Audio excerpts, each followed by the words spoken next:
Oke. Bisa langsung dimulai ya, Mas? Oke, mulai. Sebentar, saya share screen dulu.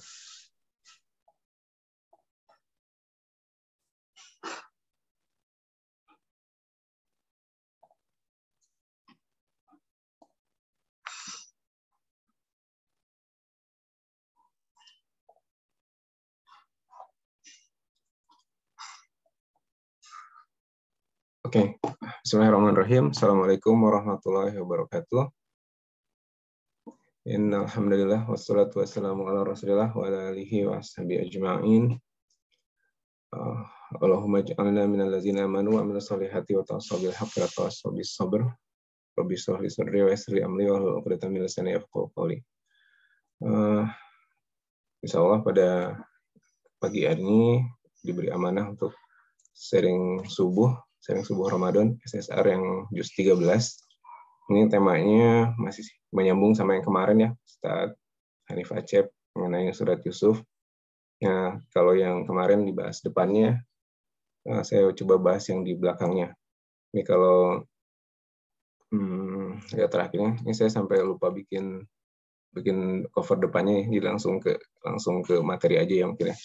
Jadi kalau dilihat sini, saya mungkin nggak langsung ke materi ke surat Yusufnya, tapi kita lihat dari Heavenly Order dulu dikit ya backgroundnya. Mungkin udah pada nyimak juga ada satu tema di Bayyinah TV tentang Heavenly Order, tentang urutan-urutan surat di dalam Al-Quran ya. Nah ini nanti ada nyambung juga dengan pembahasan di surat yang nanti akan saya bahas insya Allah. Oke. Jadi di urutan-urutan dalam Al-Quran ini, surat Al-Fatihah pertama, Al-Baqarah kedua, dan selanjutnya sampai terakhir surat ke-114, semuanya itu ada yang semua sepakat gitu bahwa semua urutan dalam Al-Quran itu ditentukan berdasarkan wahyu gitu, ditentukan oleh Allah, dan sama semua dari awal sampai sekarang nggak ada perbedaan gitu, nggak ada ikhtilaf di antara para sahabat mengenai urutan-urutan surat. Itu membuktikan bahwa emang surat itu urutannya semua ditentukan oleh Allah gitu. Jadi bukan pada saat biasanya kan banyak kalau nggak ditentukan oleh Allah mungkin banyak perbedaan ya di antara sahabat. Mungkin suratnya urutannya berbeda, atau pada saat penyusunan mushafnya ada yang berpendapat seperti ini, tapi di sini sama sekali tidak ada perdebatan antara sahabat. Jadi kita dari para ulama sudah sepakat bahwa urutan dalam Al-Quran itu semuanya berdasarkan wahyu gitu.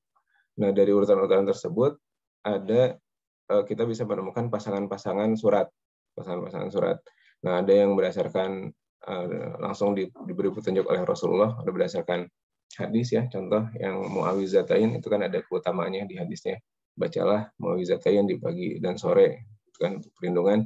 Itu surat Al-Falaq dan An-Nas. Dan kalau kita lihat secara kandungannya pun mirip ya antara surat Al-Falaq dan An-Nas. Sama-sama minta perlindungan, atau perlindungan dari luar, atau perlindungan dari dalam. Lalu ada lagi yang berdasarkan hadis, surat Az-Zahrawain ya, dua cahaya. Ada hadisnya juga Al-Baqarah dan Ali Imran.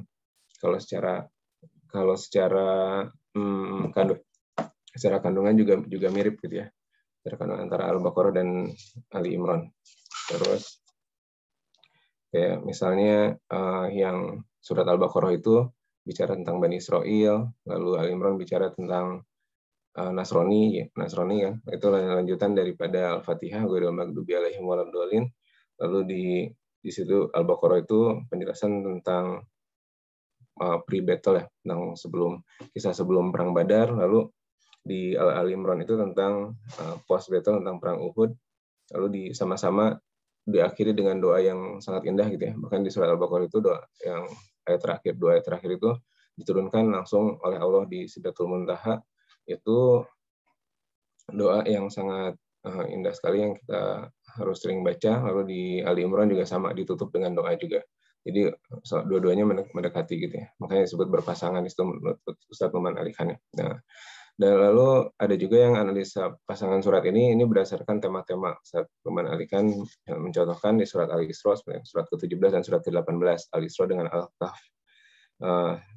Misalnya di sini kemiripannya kita bisa lihat dari ini, dari memulai dan menutup suratnya. Jadi kalau kita lihat kan ada hadisnya tuh yang perkataan yang paling baik gitu kan, zikir yang paling baik itu subhanallah walhamdulillah wala ilaha illallah wallahu akbar. Nah, ternyata di situ berkaitan langsung gitu ya di surat ke-17 dan 18 ini.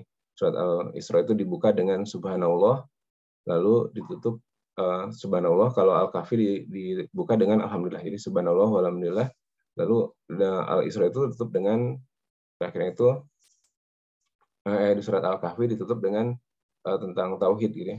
Tidak mempersekutukan Allah dengan la ilaha illallah. Lalu di surat Al-Isra ditutup dengan wakabiruhu takbiro, ditutup dengan takbir. Jadi itu 4 subhanallah walhamdulillah wala ilaha illallah wallahu akbar itu ditempatkan oleh Allah di surat Al-Isra dan surat Al-Kahf di penutup, di pembuka dan penutup. Lalu ada juga di situ cerita tentang di tengah-tengah sama-sama ada cerita tentang Nabi Adam dan iblis gitu ya. Terus ada juga kalau di Al-Isra tentang Bani Israel, Al-Kahf cerita tentang Nasrani, pemuda Kahf itu kan cerita yang populer sekali ya di kalangan orang Kristen ya. Lalu di contoh lagi misalnya surat 24, surat An-Nur dengan surat, jadi nggak harus berpasangan, nggak harus berurutan kayak tadi misalnya kan surat 13, surat 14, lalu Az-Zurrawain itu surat kedua dan surat ketiga. Lalu yang ada pasangan lagi yang bisa kita lihat dengan jelas 17 dan 18. Tapi ada juga yang surat-surat yang berpasangan tapi nggak ngurut gitu. Contoh surat An-Nur, surat ke-24, dan surat Al-Ahzab, surat ke-33. Ini juga saling berkaitan, dua temanya terkoneksi sangat kuat sekali gitu ya. Kalau An-Nur itu cerita tentang salah satu istri Rasulullah SAW dari Bunda Aisyah ya, tentang hadis Su'if. Terus di surat ke-33 itu tentang istri yang lain ya, yang tentang Zainab, istri Rasulullah yang lain. Lalu juga di situ cerita tentang tentang kewajiban untuk menutup aurat bagi perempuan gitu. Di surat An-Nur itu bahasanya tentang khimar, lalu di surat ke-33 itu tentang jilbab gitu. Ya contoh seperti itu, saling berkaitan. Nah, dari situ nanti kita bisa lihat keterkaitan antar surat. Ternyata surat-surat itu berhubungan, dan nanti kita akan lihat kaitannya dengan surat Yusuf. Nah, lalu pembagian surat ini kelihatan nggak ya layarnya? Biasanya soalnya ada ini zoom. Kelihatan. Judulnya kelihatan ya? Ya, judulnya kelihatan pembagian surat. Nggak ketutup sama ini zoom ya, sama panel zoom ya? Oke. Kelihatan tampak. Oke. Nah, pembagian surat dalam Al-Quran ini kalau ada berbagai ulama yang membagi surat-surat dalam Al-Quran. Ada yang membagi berdasarkan panjangnya. Kalau ini juga populer pembagiannya di kalangan ulama. Jadi membagi ada yang sab'ut tiwal, 7 surat yang panjang dari surat Al-Baqarah sampai surat Al-Anfal ya. Lalu di surat Al-Mi'un yang jumlahnya ayat 100 ya, dari surat Al-Anfal sampai surat saya juga agak lupa, tapi yang jelas jumlahnya 100. Lalu surat Al-Masani itu yang diulang-ulang, hukum-hukum yang diulang-ulang. Ya, di sini lalu ada juga surat Al-Mufassal, surat-surat yang pendek dan banyak terbagi-bagi, fasal terbagi-bagi gitu. Itu ada yang mufassal yang panjang, mufassal yang menengah, dan ada yang pendek. Di sini mulai dari surat Qaf sampai surat An-Nas. Lalu ada juga yang membagi berdasarkan ini panduan khatamnya, Fahmi Bisyauqin, ini juga populer juga, mulai dari Al-Fatihah, itu Al-Maidah, yaitu surat Yunus, terus dan seterusnya sampai kiannya itu sama surat Qaf juga. Jadi ada yang dibagi 7 lagi. Nah, Ustadz Numan Ali Khan di sini menyebutkan menurut Hamiduddin Farohi ini dia membuat pembagian yang lebih khusus lagi. Jadi dia membagi berdasarkan ternyata ada polanya gitu, urutan-urutan surat dalam Al-Quran itu. Jadi setiap bagian dia membagi dimulai dari surat Makkiyah lalu tutup dengan Madiniyah. Contoh yang bagian pertama dari mulai surat pertama sampai surat kelima. Surat pertamanya itu Al-Fatihah, itu Makkiyah, lalu surat kedua sampai ke-5 dari Al-Baqarah sampai Maidah itu Madaniyah, itu bagian pertama. Lalu bagian kedua itu dari surat Al-An'am, itu surat Makkiyah. Lalu selanjutnya dari surat Al-A'raf sampai At-Taubah itu Madaniyah. Lalu yang ketiga itu dari surat ke-10 ya, surat Yunus sampai ke surat Al-Mu'minun itu Makkiyah. Lalu itu dengan surat An-Nur ini surat Madaniyah. Lalu yang bagian keempat dari surat Al-Furqan sampai As-Sajdah ini Makkiyah, ditutup dengan Al-Ahzab surat Madaniyah. Lalu surat yang bagian kelima sama ya seterusnya dari surat ke-13 Sabah sampai Al-Ahqaf itu Makkiyah, 47 sampai 49 itu surat Muhammad sampai Al-Hujurat itu Madaniyah. Ya, sampai yang terakhir di juz 29 30 itu semua jadi bagian seperti ini gitu. Nah, di sini menariknya nih, saya coba sedikit sharing yang bagian 1 sampai 9-nya ini. Ternyata 1 sampai 9 itu ada kaitannya juga nih. Jadi di surat Al-Fatihah itu Al-Fatihah sampai At-Taubah, ini kalau kita lihat kan ini saling terkait ternyata dari 9 surat yang pertama ini. Dari surat Al-Fatihah itu kan kita ada minta petunjuk, ihdinas siratal mustaqim. Lalu dijawab di Al-Baqarah, langsung dijawab di ayat yang awal-awalnya, ayat dari kita bulan Raiba fi hudal lil muttaqin gitu. Langsung ini petunjuknya. Langsung dijawab di surat Al-Baqarah. Lalu ghairil maghdubi alaihim waladhdallin, ternyata langsung dijawab juga di penjelasannya. Maghdubi itu siapa? Ternyata di surat Al-Baqarah tentang Bani Israel, dan ad-dallin di surat Ali Imran. Lalu surat An-Nisa itu cerita tentang hukum-hukum Islam, hukum syariah yang di awal-awal. Lalu Al-Maidah itu hukum-hukum syariah yang belakangan. Jadi sering melengkapi juga 4 dan 5. Nah, 6 dan 7 ini dulu juga pernah dibahas ya di Science Story Morning. Ini Al-An'am itu banyak berisi tentang mengingatkan tentang nikmat dari Allah, tazkir ala illah gitu, tentang kenikmatan dari Allah. Ala itu nikmatnya sebagai di surat Ar-Rahman ya, fabi ayyi ala rabbika tukadziban ala. Jadi mengingatkan tentang nikmat-nikmat Allah. Nah, ini kaitannya dengan masih kaitan dengan surat yang pertama di Alhamdulillahirabbil alamin. Segala puji dan syukur bagi Allah, Rabb sekalian alam, Ar-Rahmanir Rahim. Jadi nikmat itu kan nikmat itu adalah sebagai perwujudan daripada sifat Ar-Rahman dan Ar-Rahim dari Allah.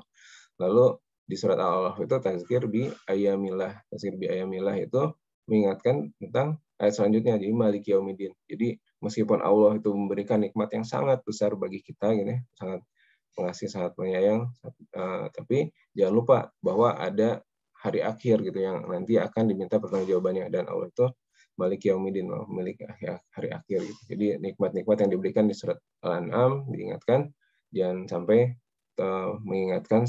jangan sampai melenakan sampai kita lupa bahwa nanti semua akan diminta pertanggungjawabannya.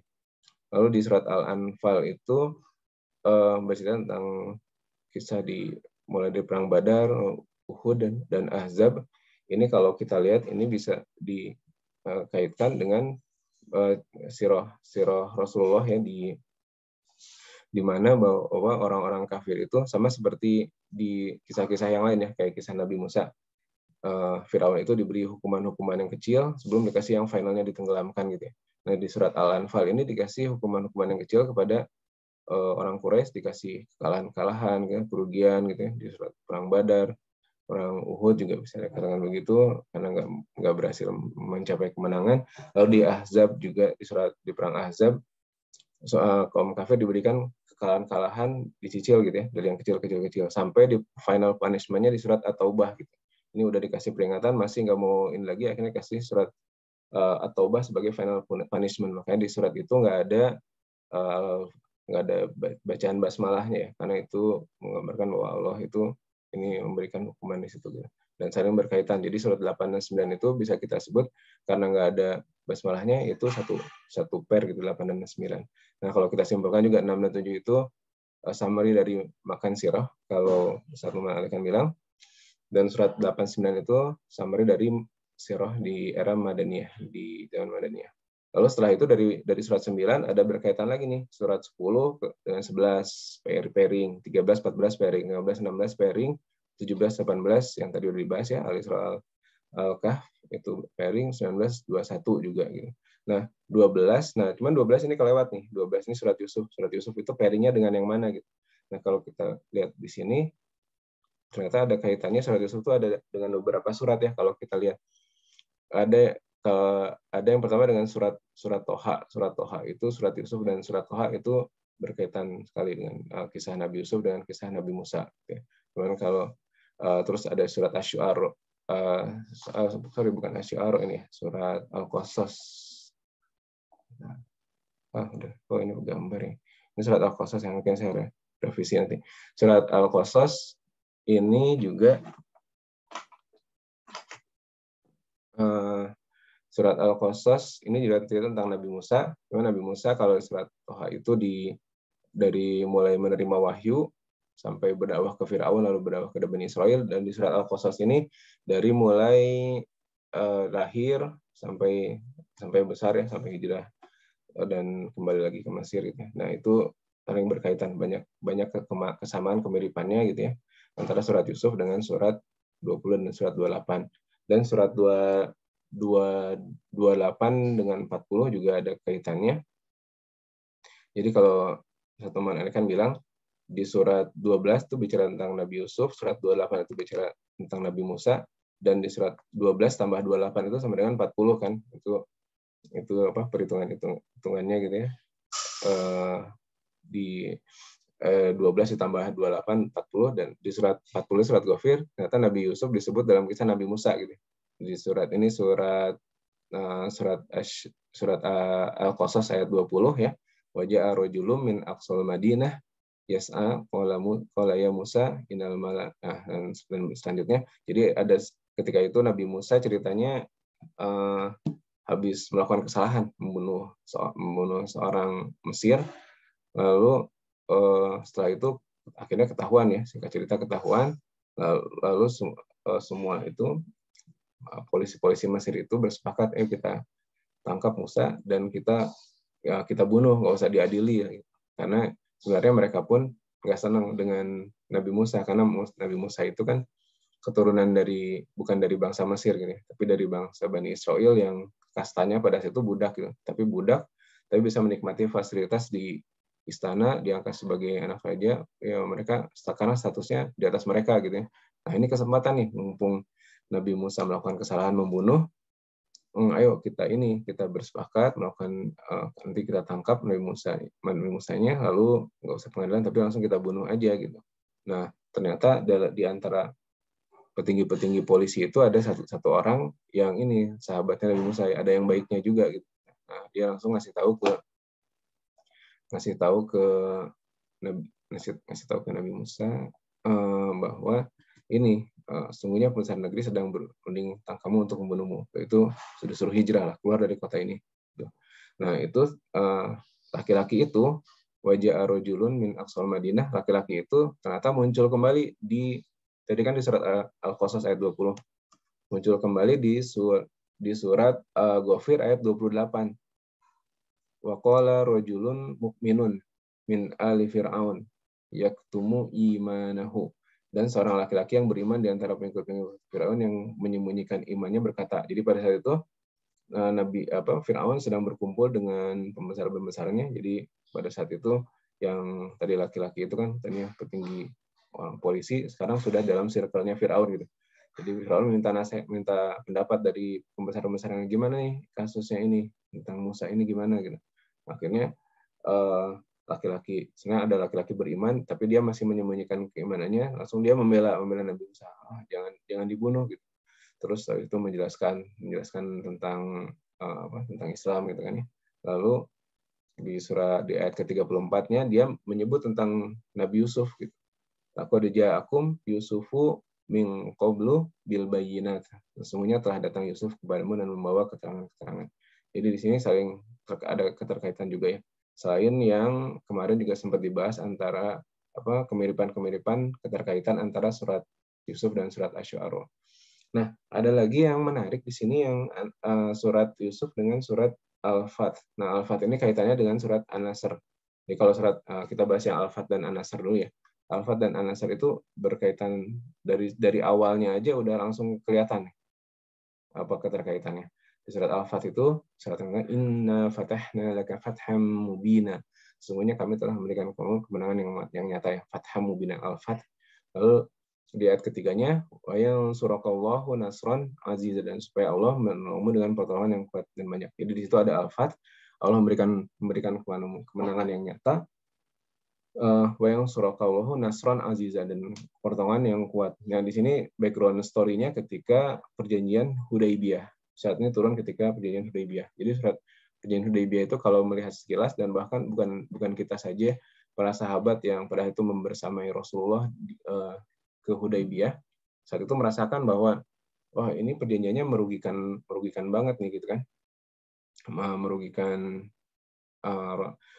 umat Islam, karena disebutkan orang yang disebut perjanjian itu kalau orang muslim ya, yang pergi ke Mekah nggak usah dikembalikan, dan orang Mekah yang datang ke Madinah yang masuk Islam itu harus dikembalikan ke Mekah gitu. Dan selain itu mereka juga sempat kesal ke Rasulullah gitu kan. Sempat kesal ke Rasulullah karena mereka udah jauh-jauh datang dari Madinah terus ke Mekah itu berjalan kaki ya, karena nggak semuanya punya kendaraan, ada yang jalan kaki, mereka udah seneng, udah optimis gitu, mereka bisa melaksanakan haji gitu. Karena saat itu Rasulullah bermimpi kan, bisa melaksanakan haji dengan aman.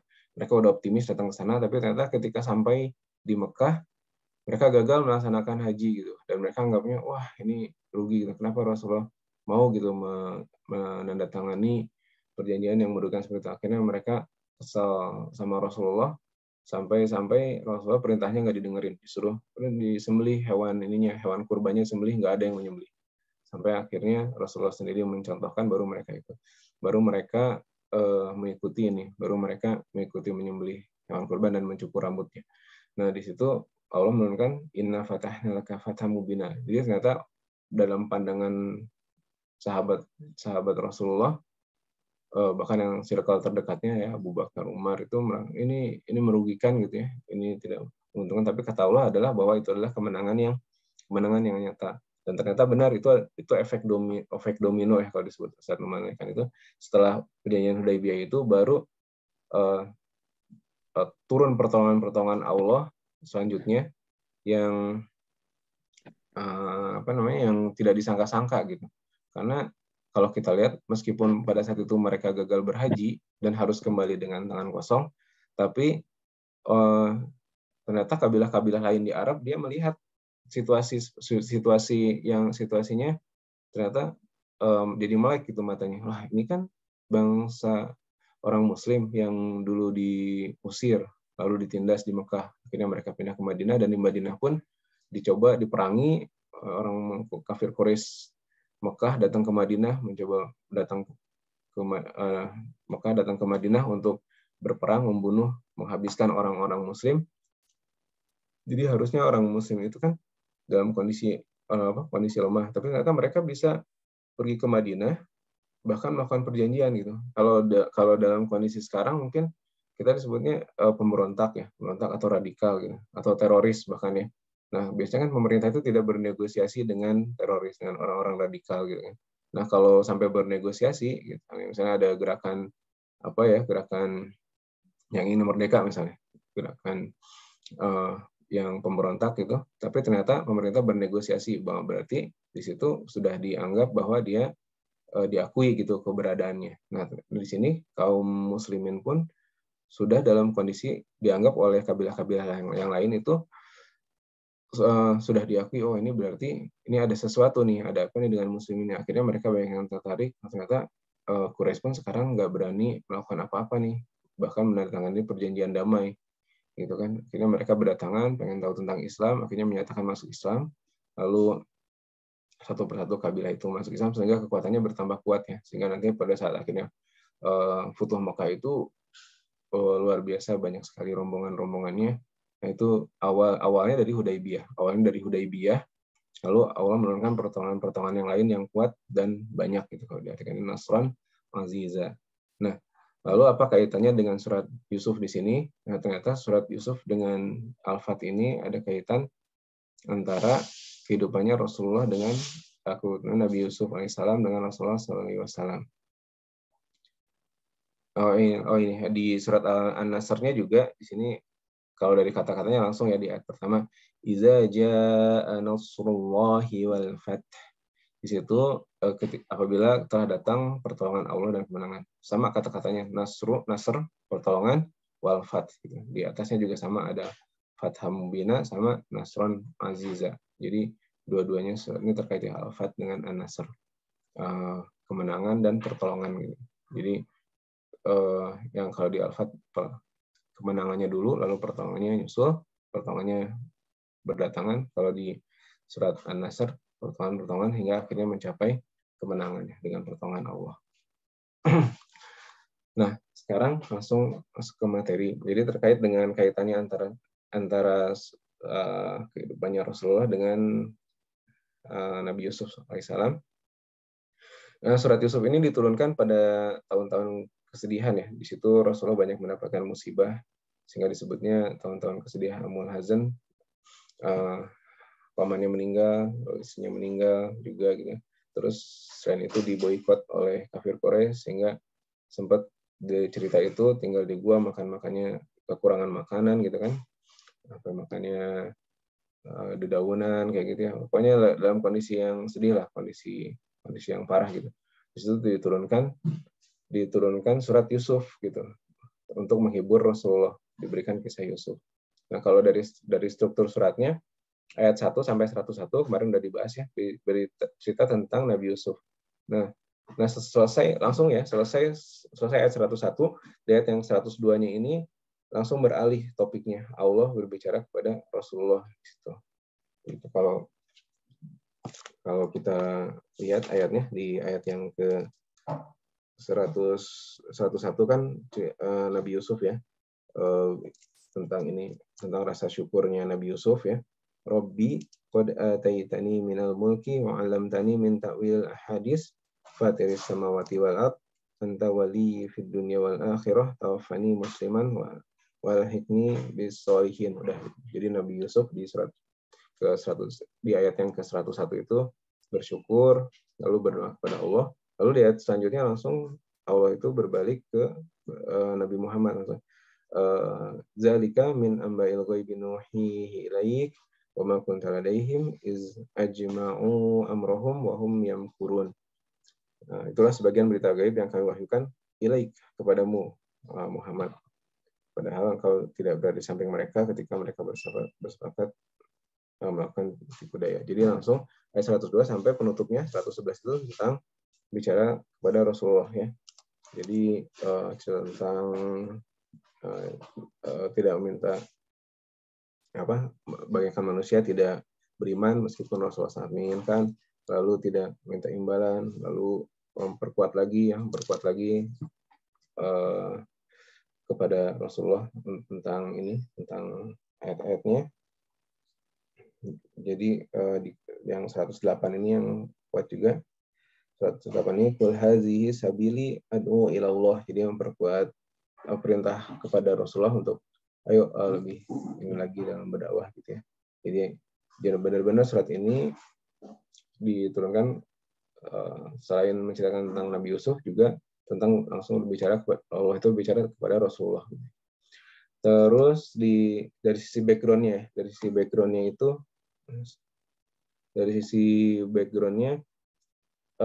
kalau kita lihat backgroundnya Nabi Yusuf itu di kota Mesir, di negara Mesir. Mesir itu pada saat itu adalah negara yang sangat superpower ya. Kalau sekarang negara dikuasa, bahkan sampai sekarang banyak peradaban yang ingin meniru Mesir gitu. Karena kita lihat di uang lembaran Amerika sendiri itu yang $1 ternyata gambarnya gambar piramid kan ya. Jadi sampai sekarang Mesir itu masih dianggap sebagai simbol keberhasilan gitu ya, kesuksesan peradaban pada zaman dulu. Tapi yang meskipun sekarang itu cuman hanya tersisa puing-puingnya saja gitu, hanya piramid kosong, orang-orangnya udah nggak ada, udah terkubur semua. Bahkan piramid pun ketika ditemukan berada di bawah tanah gitu ya. Jadi semua sudah hilang gitu. Jadi sedangkan kalau Rasulullah background-nya dia settingnya di tanah Arab atau di Mekah atau di Ka'bah, itu kalau sampai sekarang pun orang melihatnya bahwa itu adalah standar spiritual. Jadi kalau Egypt itu standar dunia, standar world, standard of success. Kalau Ka'bah itu spiritual standard of success. Nah, kalau Egypt itu, kalau Mesir itu disebutnya oleh Ustaz Maikan adalah di sana adalah dia memiliki resource material yang sangat banyak, gitu. Tapi itu pun tidak berarti ternyata ya, karena sekarang udah nggak ada yang bisa nggak ada yang tersisa gitu ya, hanya tinggal bangunan-bangunan kosong aja tanpa penghuni. Piramid aja isinya makam gitu, isinya udah nggak ada peradabannya di situ. Gitu. Jadi ternyata dulu yang sangat super power, Allah sangat dengan mudah untuk menghancurkannya gitu kalau Allah berkehendak. Tapi Ka'bah sampai sekarang masih bertahan, bahkan terus berkembang, bukan cuma di Ka'bah aja. Peradaban Islam itu sampai menyebar ke seluruh dunia bertahan. Kenapa? Karena di situ yang dibangun adalah bukan material, tapi people-nya di situ. Di situ resource people yang dibangun. Jadi aset terbesar Rasulullah itu bukan bangunan Ka'bah. Bangunan Ka'bah yang nggak seberapa ya dibanding piramid, kecil gitu ya. Tapi yang dibangun oleh Rasulullah ketika berdakwah itu di dua periode Mekah dan Madinah adalah membangun people, membangun manusia. Jadi sahabat-sahabat itulah aset terbesar dari Rasulullah. Dan itu juga bisa kita ambil pelajaran sekarang ya.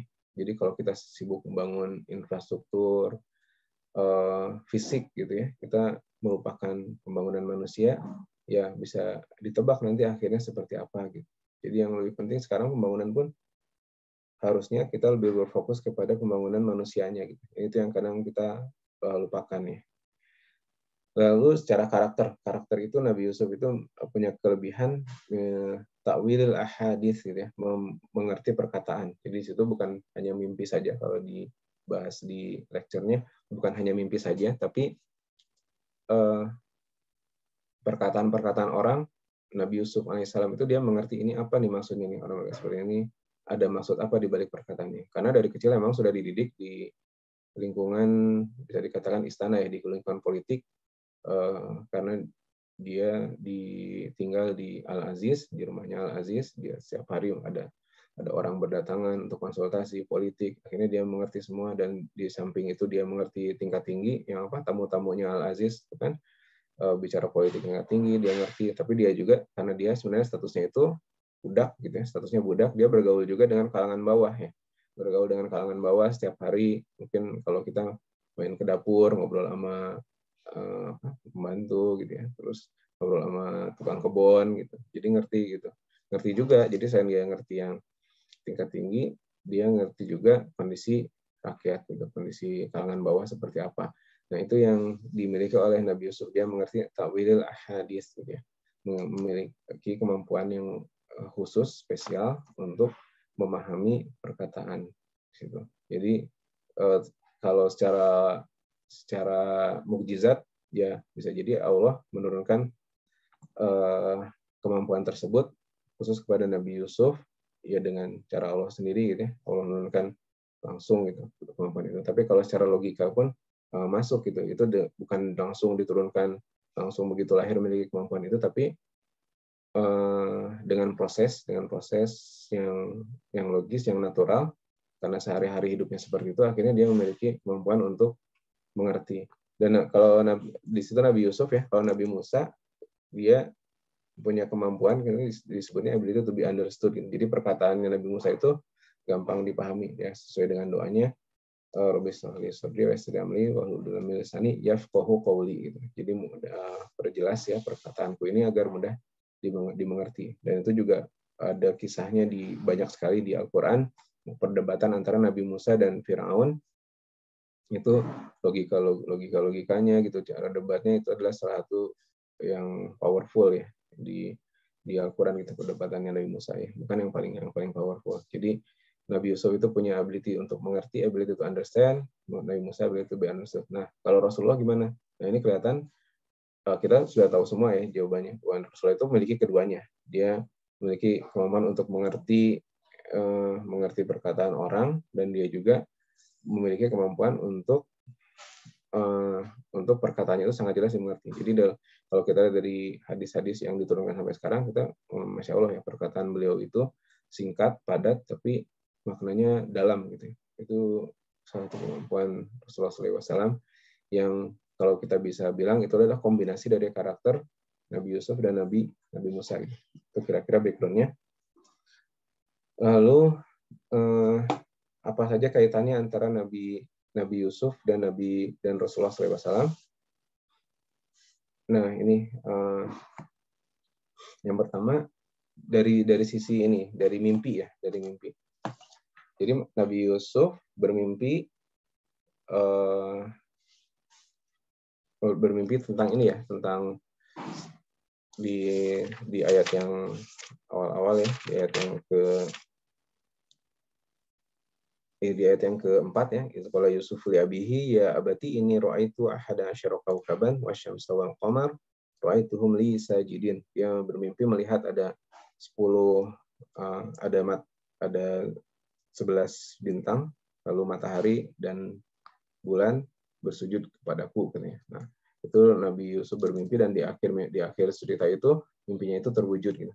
Nah, Rasulullah pun pada satu episodenya dia pernah bermimpi ya, itu dari surat Al-Fat. Tadi kan kaitannya antara surat Yusuf dan surat Al-Fat. Tadi di ayat yang ke-27, laqad sadaqallahu rasulahu ru'ya bil haqq.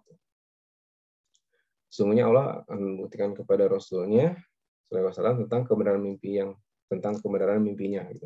Jadi Rasulullah bermimpi, nah ini, la tadkhulunal masjidal harama insyaallahu aminin. Gitu. Sesungguhnya kamu pasti akan memasuki Masjidil Haram, insya Allah dalam keadaan aman. Malikina rusakum wa muqassirina la takhafun. Fa'alima ma lam ta'lamu faja'ala min duni dzalika fathan qariba.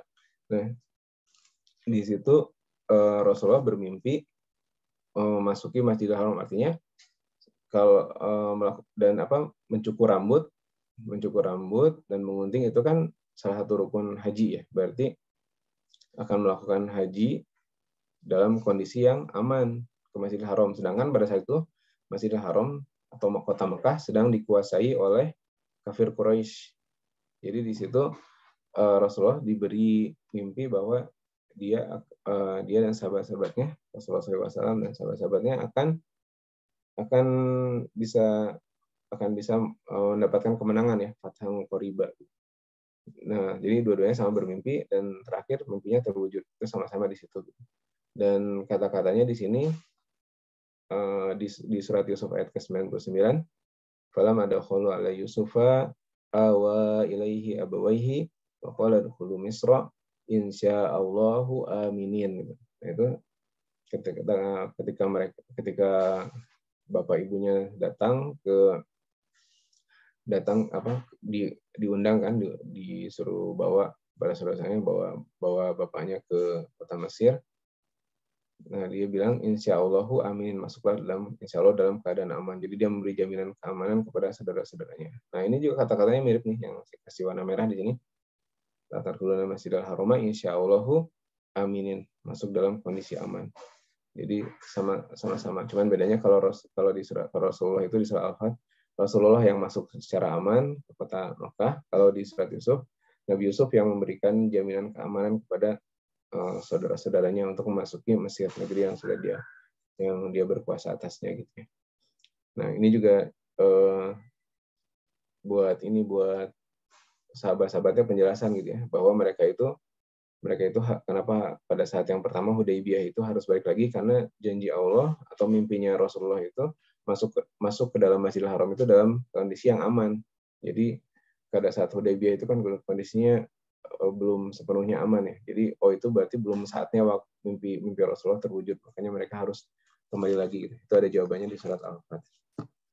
Lalu yang kedua, tipu daya gitu ya. Nah, ini kemarin juga sempat dibahas. Qala ya bunayya taqsus ru'yaka ala ikhwatik fayakidu laka kaida. Nah, ketika Nabi Yusuf menceritakan mimpinya kepada ayahnya, lalu Nabi Yakub alaihissalam berkata, jangan diceritakan kepada saudara-saudara yang lain. Sesungguhnya mereka kan membuat makar, membuat tipu daya gitu ya. Nah, ini juga sama di surat At-Tariq ya, ayat 15. orang-orang kafir itu membuat tipu daya kepada Rasulullah. Innahum yakiduna kaidah. Ya, selanjutnya wa akidu kaidan, Allah membalas tipu dayanya. Seperti itu. Jadi sama-sama membuat tipu daya. Jadi sama-sama sama-sama Nabi Yusuf dan Rasulullah SAW, dua-duanya dilakukan makar terhadapnya oleh Nabi Yusuf oleh saudara-saudaranya, dan Nabi Muhammad juga oleh saudara-saudaranya. Sebenarnya kalau kita lihat oleh kaum kafir Quraisy itu bisa dianggap sebagai saudara-saudaranya karena masih satu keluarga, masih satu bani gitu ya, di situ satu keluarga Mekah. Jadi Rasulullah itu sebenarnya mirip juga latar belakangnya dengan Nabi Yusuf. Nabi Yusuf itu sebenarnya bagian dari anak-anaknya Nabi Yakub. Nabi Yusuf memiliki kelebihan, akhirnya saudara-saudaranya iri terhadap Nabi Yusuf dan melakukan tipu daya. Nah, kalau Rasulullah pun mirip kondisinya gitu. Di antara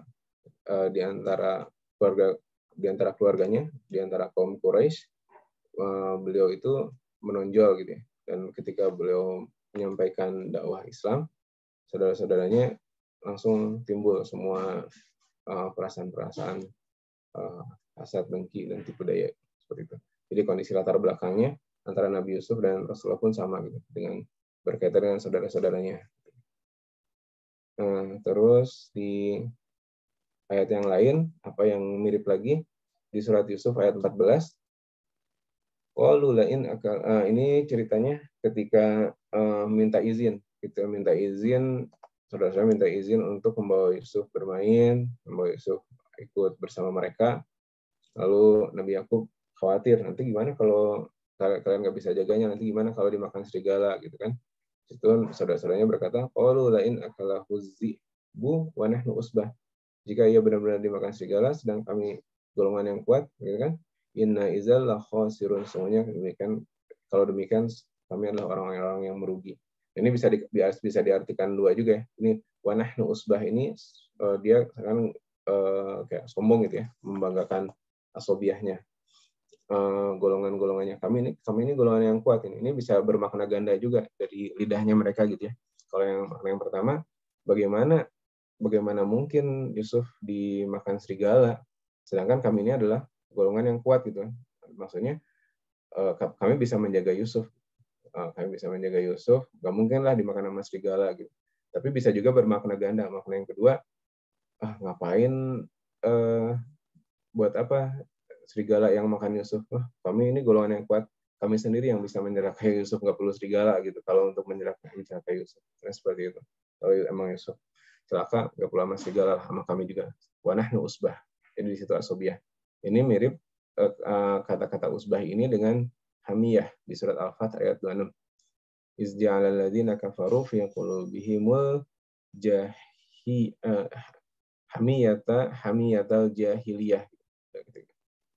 Ketika orang-orang kafir menanamkan pada hati mereka kesombongan ya, hamiyatal jahiliyah, kesombongan jahiliyah. Itu mirip juga dengan asobiah, jadi kebanggaan terhadap kaumnya yang berlebihan ya, sehingga mereka menolak sesuatu kebenaran meskipun itu dianggap sebagai adalah kebenaran. Ketika disampaikan kepada mereka menolak karena mereka punya kebanggaan jahiliyah gitu, hamiyah. Jadi kalau di surat Yusuf itu saudara-saudaranya memiliki kebanggaan wa nahnu usbah. Kalau di surat Al-Fath atau kafir Quraisy memiliki kebanggaan hamiyatal jahiliyah. Nah, terus di sini menganggap bapaknya sesat. Ini kalau kita lihat kalau di surat Yusuf jelas sekali ya. Di sini iz qalu la yusufu wa akhuhu ahabbu ila abina minna wa nahnu usbah inna abana lafi dhalalin mubin gitu. Nah, ini diulangi lagi ada kata-kata wa nahnu usbah. Jadi benar-benar mereka itu kelihatannya tuh kayak ini banget gitu ya, kayak sombong banget, sampai diulang di perkataan yang sama, diulang wa nahnu usbah itu ya, di ayat yang tadi dan di ayat yang 8 ini. Jadi ketika mereka berkumpul, mereka berkata, mereka membuat asumsi sendiri gitu. Sungguhnya Yusuf dan saudaranya lebih dicintai oleh ayah kita daripada kita sendiri. Nah itu juga kemarin dibahas, bahwa itu kan asumsi mereka aja. Mereka nggak konfirmasi ke Nabi Yakub gitu ya. Justru mereka ngomong di belakang. dan ngomong di belakang, kalau kumpulnya dengan sesama negatif, ya semakin nggak benar gitu ya. Bahkan mereka menganggap inna abana lafi dhalalim mubin. Sesungguhnya bapak kami adalah orang yang dalam kesesatan yang nyata gitu. Jadi bayangkan ya, bapak sendiri dibilang sesat, sesatnya dhalalim mubin lagi, sesat yang nyata gitu.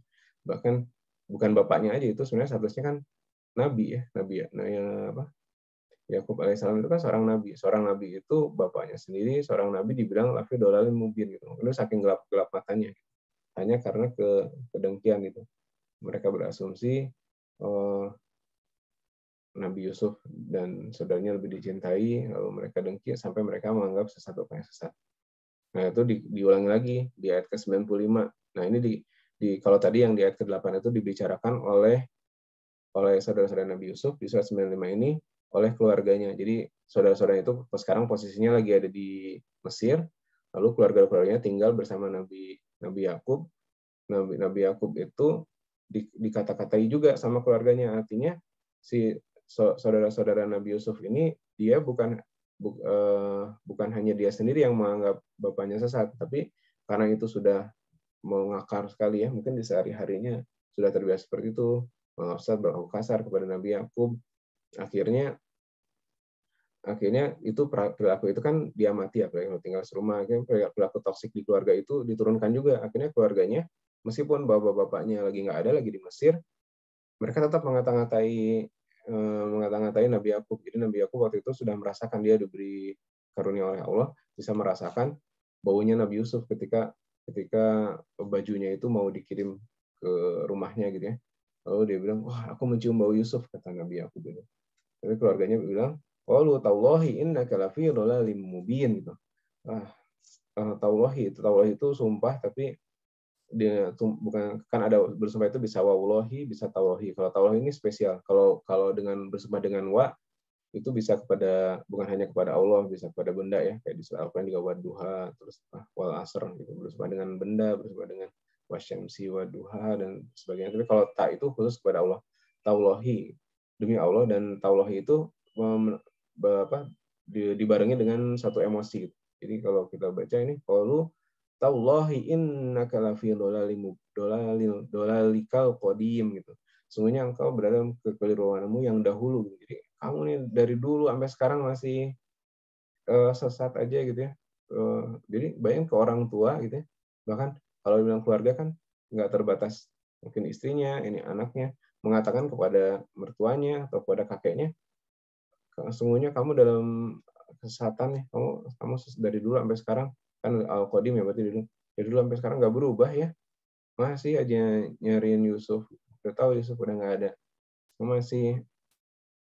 masih berharap Yusuf kembali, sesat, gila gitu, mungkin ngomong kayak gitu. Jadi perilaku kasar, nggak sopan gitu ya dari bapaknya itu ternyata menurun kepada anak-anaknya. Itu pelajaran parenting juga, kita harus berhati-hati gitu dalam bersikap, karena kita bakal ditiru oleh orang-orang sekitar, khususnya keluarga, anak-anak kita seperti itu.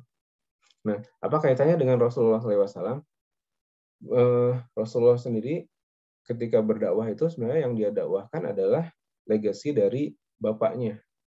Bapak dalam artian bapaknya itu kan abika Ibrahim, Nabi Ibrahim itu kan bapaknya para nabi, bahkan bapak kita semua adalah Nabi Ibrahim, adalah bapak spiritual kita semua gitu. Jadi warisan Nabi Ibrahim itu apa? Ka'bah itu yang didakwahkan oleh Rasulullah itu target utamanya seperti di Fatu Makkah adalah memurnikan Ka'bah itu kembali gitu. Jadi sebenarnya targetnya Rasulullah itu mewarisi daripada bapaknya Ibrahim. Tapi ketika Rasulullah ingin melakukan hal seperti itu, justru itu yang benar kan, sesuai dengan warisan bapaknya gitu. Tapi itu malah dibilang sesat gitu. Kaum kafir Quraisy itu malah menganggap tradisi mereka yang menyembah berhala itu adalah yang benar. Sedangkan Rasulullah yang ingin membersihkan Ka'bah, ingin memurnikan tauhid seperti bapaknya Nabi Ibrahim, itu dibilang sesat seperti itu. Itu kaitannya sama seperti itu. Jadi tantangan yang dialami oleh Nabi Yusuf dan Rasulullah itu juga sama, mirip gitu ya. Lalu terakhir, ini terakhir ada kisah yang menarik nih di sini tentang Abu Sufyan. Abu Sufyan itu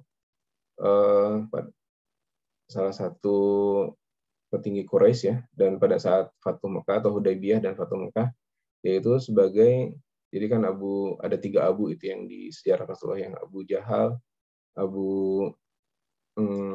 Abu Jahal, lupa saya lagi, terakhir Abu Sufyan ya, yang Abu Jahalnya udah meninggal, udah tewas di perang Badar.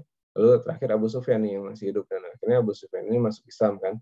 Nah, dari petinggi-petinggi Quraisy pada saat itu, dia gubernur Mekah ya. Jadi pemimpin Quraisy pada saat itu Abu Sufyan. Nah, Abu Sufyan ini ketika masuk Islam ada kisahnya tersendiri yang sangat menarik gitu.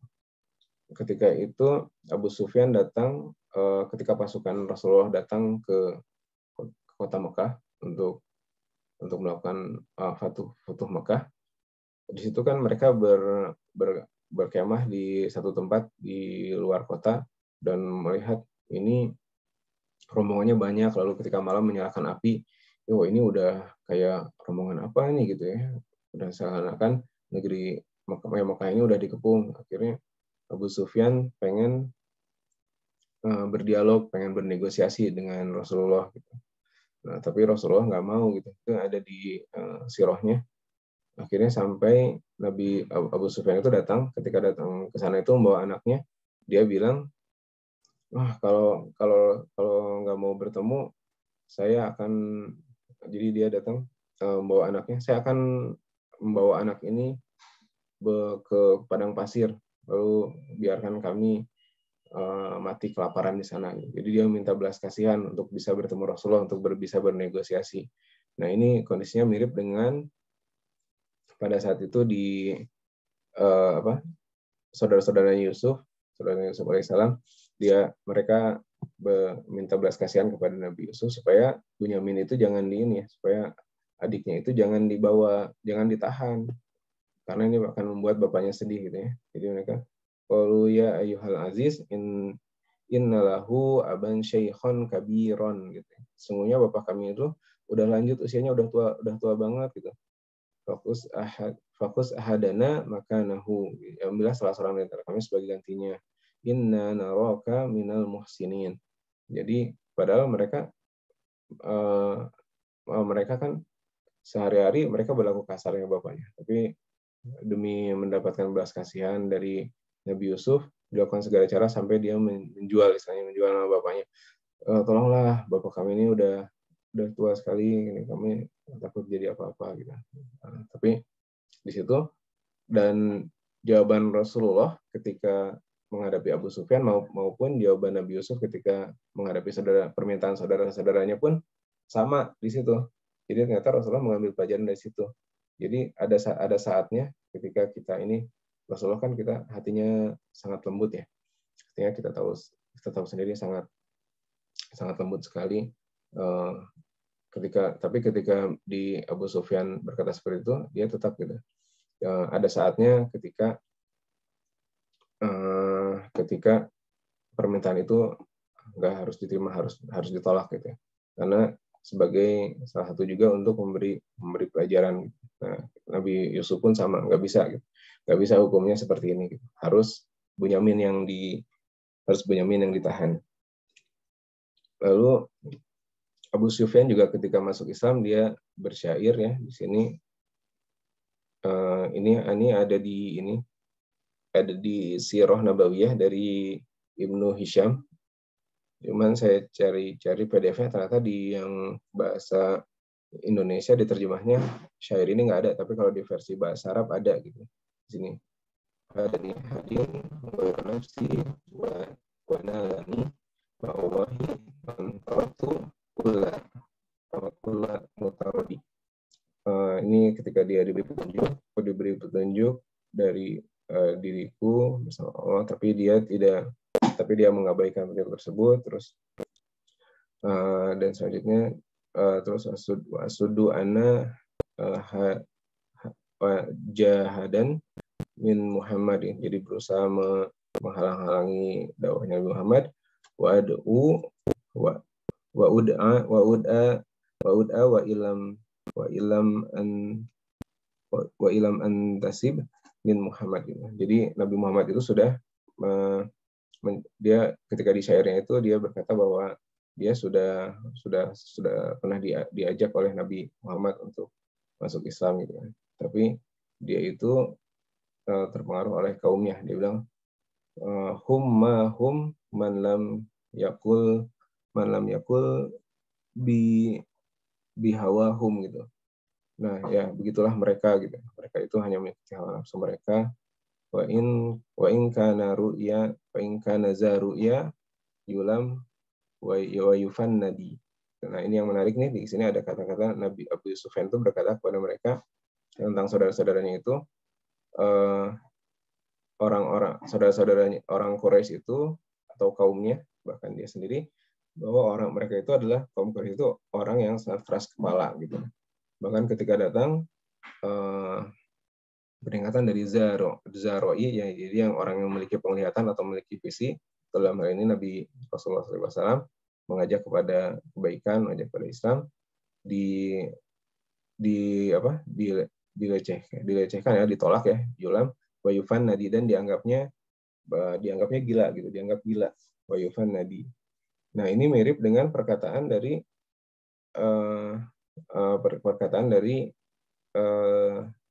saudara-saudaranya Yusuf kepada Nabi Yakub gitu. Jadi ketika Nabi Yakub itu, nah ini ceritanya, walamma fasalatil iru qala abuhum inilah jidu riha Yusuf gitu. Jadi ketika rombongan-rombongan dari Mesir itu akan menjemput Nabi Yakub dengan membawa membawa bajunya Nabi Yusuf. Nah, diberi karunia oleh Allah, Nabi Yakub ini bisa mencium baunya, padahal baru aja jalan dari Mesir gitu. Nah, jadi sungguhnya aku mencium bau Yusuf gitu. Laula an tufannadi, sekiranya kamu tidak menuduh aku lemah akal, atau di sini tidak menuduh aku gila. Jadi Nabi Yakub itu dianggap gila oleh keluarganya. dianggap gila oleh keluarganya. Jadi sama gitu antara Nabi Muhammad dan Nabi Yakub, sama-sama. Kalau tadi wa yufannadi, ini antufanniduni gitu. Dia dianggap gila, yang mengajak kepada kebaikan, menasehati, itu dianggap gila. Itu padahal Abu Sufyan kan dulu baru masuk Islam, tentunya belum mendengar surat Yusuf kan, jadi nggak tahu ada kata-kata di sini sama, tapi ternyata kata-katanya sama. Jadi benar-benar paralel gitu antara kisah sirahnya Nabi Yusuf dan sirah Nabawiyah ini sangat paralel, bahkan perkataannya pun di sini identik gitu ya, meskipun berbeda beberapa zaman, orang nggak saling mengenal, nggak tahu gitu. Abu Sufyan nggak tahu dengan saudara-saudara Nabi Yusuf, nggak tahu kisah ini, tapi bisa gitu ya mengatakan kata-kata yang sama. Dan ini tercatatnya kan di sirah, di syair gitu ya. Jadi ini salah satu ini juga yang paralel. Oke, mungkin itu. Terakhir ada ini perkataan. Jadi ketika Rasulullah membebaskan kota Mekah dalam Fatu Mekah, dari kaum Quraisy itu kan yang didatangi, mereka takut Rasulullah akan melakukan pembalasan karena mengingat perlakuan mereka terhadap Rasulullah ya, yang mereka belum melakukan hal yang jahat, hal yang kasar. Mereka takut akan dibalas oleh Rasulullah, jadi minta diberikan kebaikan oleh Rasulullah gitu. Maka Rasulullah pada saat Fatu Mekah itu mengutip perkataan Nabi Yusuf di surat Yusuf ayat 92. Jadi la tasriba alaikumul yaum gitu. Tidak ada cercaan kepada kamu. Jadi hari ini dimaafkan semuanya gitu. Yaghfirullahu lakum wa huwa arhamur rahimin gitu. Jadi benar-benar di sini sifatnya Nabi Yusuf ini diteladani oleh Rasulullah, bahkan perkataannya pun dikutip persis gitu. La tasriba alaikumul yaum. Jadi sangat benar-benar identik pada perkataan ini kan dikatakan ketika saudara-saudaranya itu meminta maaf ya, menyadari kesalahannya lalu minta maaf sama Nabi Yusuf, ya dimaafkan ya, la tasriba alaikumul yaum. Itu pun yang dilakukan oleh Rasulullah pada saat Fatu Mekah. Ini ada ini juga ya, ada hadisnya bahwa itu yang dikatakan sama. Aku mengatakan seperti apa yang dikatakan saudaraku Yusuf, la tasriba alaikumul yaum. Jadi benar-benar dimaafkan semua yang pernah perlakuan jahat yang pernah dialami oleh Rasulullah dari kaum kafir Quraisy ya, luar biasa banget kita bisa maafkan seperti itu. Jadi benar-benar dihapus semua kenangan-kenangannya. Hari ini kita mulai lembaran baru ya, istilahnya seperti itu. Nah, kesimpulannya sebagai penutup, jadi Rasulullah dan para sahabat itu mengambil pelajaran dari kisah Nabi Yusuf alaihissalam. Yang pertama tentu saja itu menghilangkan kesedihan. Di antara yang menghilangkan kesedihan tadi kan di awal sudah dijelaskan bahwa surat Yusuf ini diturunkan pada saat tahun-tahun kesedihan ya, banyak mengalami kesedihan gitu. Nah, tapi di antara kesedihan yang dialami secara pribadi, beliau itu orangnya luar biasa lembut. Beliau tidak memikirkan dirinya sendiri gitu ya. Dia juga memikirkan kaumnya. Bahkan orang-orang yang kafir yang menentang dakwahnya, yang menentang Allah pun dia tetap pikirkan. Dia pikirkan gimana nih? Karena selama ini yang surat-surat yang turun itu kan tentang nabi-nabi terdahulu gitu kan. Nabi-nabi terdahulu itu dari mulai Nabi Nuh. Nabi Nuh itu pengikutnya membangkang, akhirnya turunkan banjir, tenggelam, habis gitu ya. Terus Nabi Soleh sama gitu ya, diazab oleh Allah. Nabi Soleh, kaum Samud, kaum Ad. Terus Nabi Musa menghadapi Fir'aun yang sangat keras kepala, dia akhirnya Fir'aun diazab, ditenggelamkan. Gitu. Jadi cerita-cerita yang selama ini beliau Shallallahu Alaihi Wasallam mendapatkan adalah barang siapa yang menentang dakwah, nggak mau masuk Islam, menentang perintah Allah, tidak bertauhid, maka akan diazab oleh Allah. Nah, Rasulullah juga mikir nih, ini kalau saudara-saudara saya, ini beliau kan tetap menganggap ini saudara kaum Quraisy ini ada pamannya, bahkan Abu Jahal itu sendiri kan pamannya, terus ada saudara-saudara yang lain gitu ya, yang masih satu kabilah di situ. Ini kalau mereka terus menentang, gimana mereka nasibnya? Apakah mereka juga akan dihancurkan olehmu ya Allah? Gitu kan. Mungkin bahasanya seperti itu kira-kira. Dia sedih, dia mikirin gimana. Nah, Allah menurunkan surat Yusuf ini sebagai untuk menghilangkan kesedihan kegalauan Rasulullah gitu yang mikirnya bahwa mereka akan dihancurkan. Nah, ternyata ada loh kisah Nabi di mana akhirnya happy ending gitu kan. Jadi saudara-saudaranya yang pada saat itu sudah berbuat jahat, berbuat kesalahan yang fatal ya istilahnya, mencelakakan, terus berbuat kasar sama orang tua, ya meskipun mereka itu padahal harusnya mereka itu kan muslim ya, tetap muslim karena pada saat itu Bani Israel itu muslim. Nah, tapi ternyata mereka dimaafkan dan akhirnya happy ending. Ya, kan ada di surat Al-Baqarah juga ketika wafat itu berkata mata budu mimba'di qalu nabudu ilahaka wa ilaha abaika Ibrahim wa Ismail wa Ishaq wa Yaqub ilaha wahida wa nahnu lahu muslimun. Itu jadi pada saat akhirnya itu husnul khotimah gitu ya. Akhirnya saudara-saudaranya Nabi Yusuf itu meskipun di awalnya sangat bebal, sangat keras kepala, sangat jahat, akhirnya diselamatkan gitu ya, masuk Islam semua gitu. Nah, akhirnya Rasulullah ini lagi nggak sedih lagi, punya semangat lagi dan punya optimisme di situ ya. Punya optimis bahwa mereka semua dia bisa menyelamatkan bangsanya kaum Quraisy dari azab Allah. Lalu juga yang bikin optimis adalah kisah-kisah Yusuf itu ternyata paralel dengan hidupnya Rasulullah dan sahabat-sahabatnya ya. Nabi Yusuf itu dijual sebagai budak, lalu ditindas, dipersekusi ya, dibully gitu ya. Nah, sahabat-sahabatnya kan ketika di Mekah mengalami seperti itu, mengalami persekusi. Lalu ada juga kalangan yang sahabat yang dari kalangan budak seperti Bilal bin Rabah, dia juga optimis gitu ya. Wah, ini sekarang kondisinya Nabi Yusuf aja dulu dari budak bisa jadi pemimpin negara gitu kan. Nah, ini sahabat-sahabat Rasulullah yang budak pun dia memiliki optimisme gitu.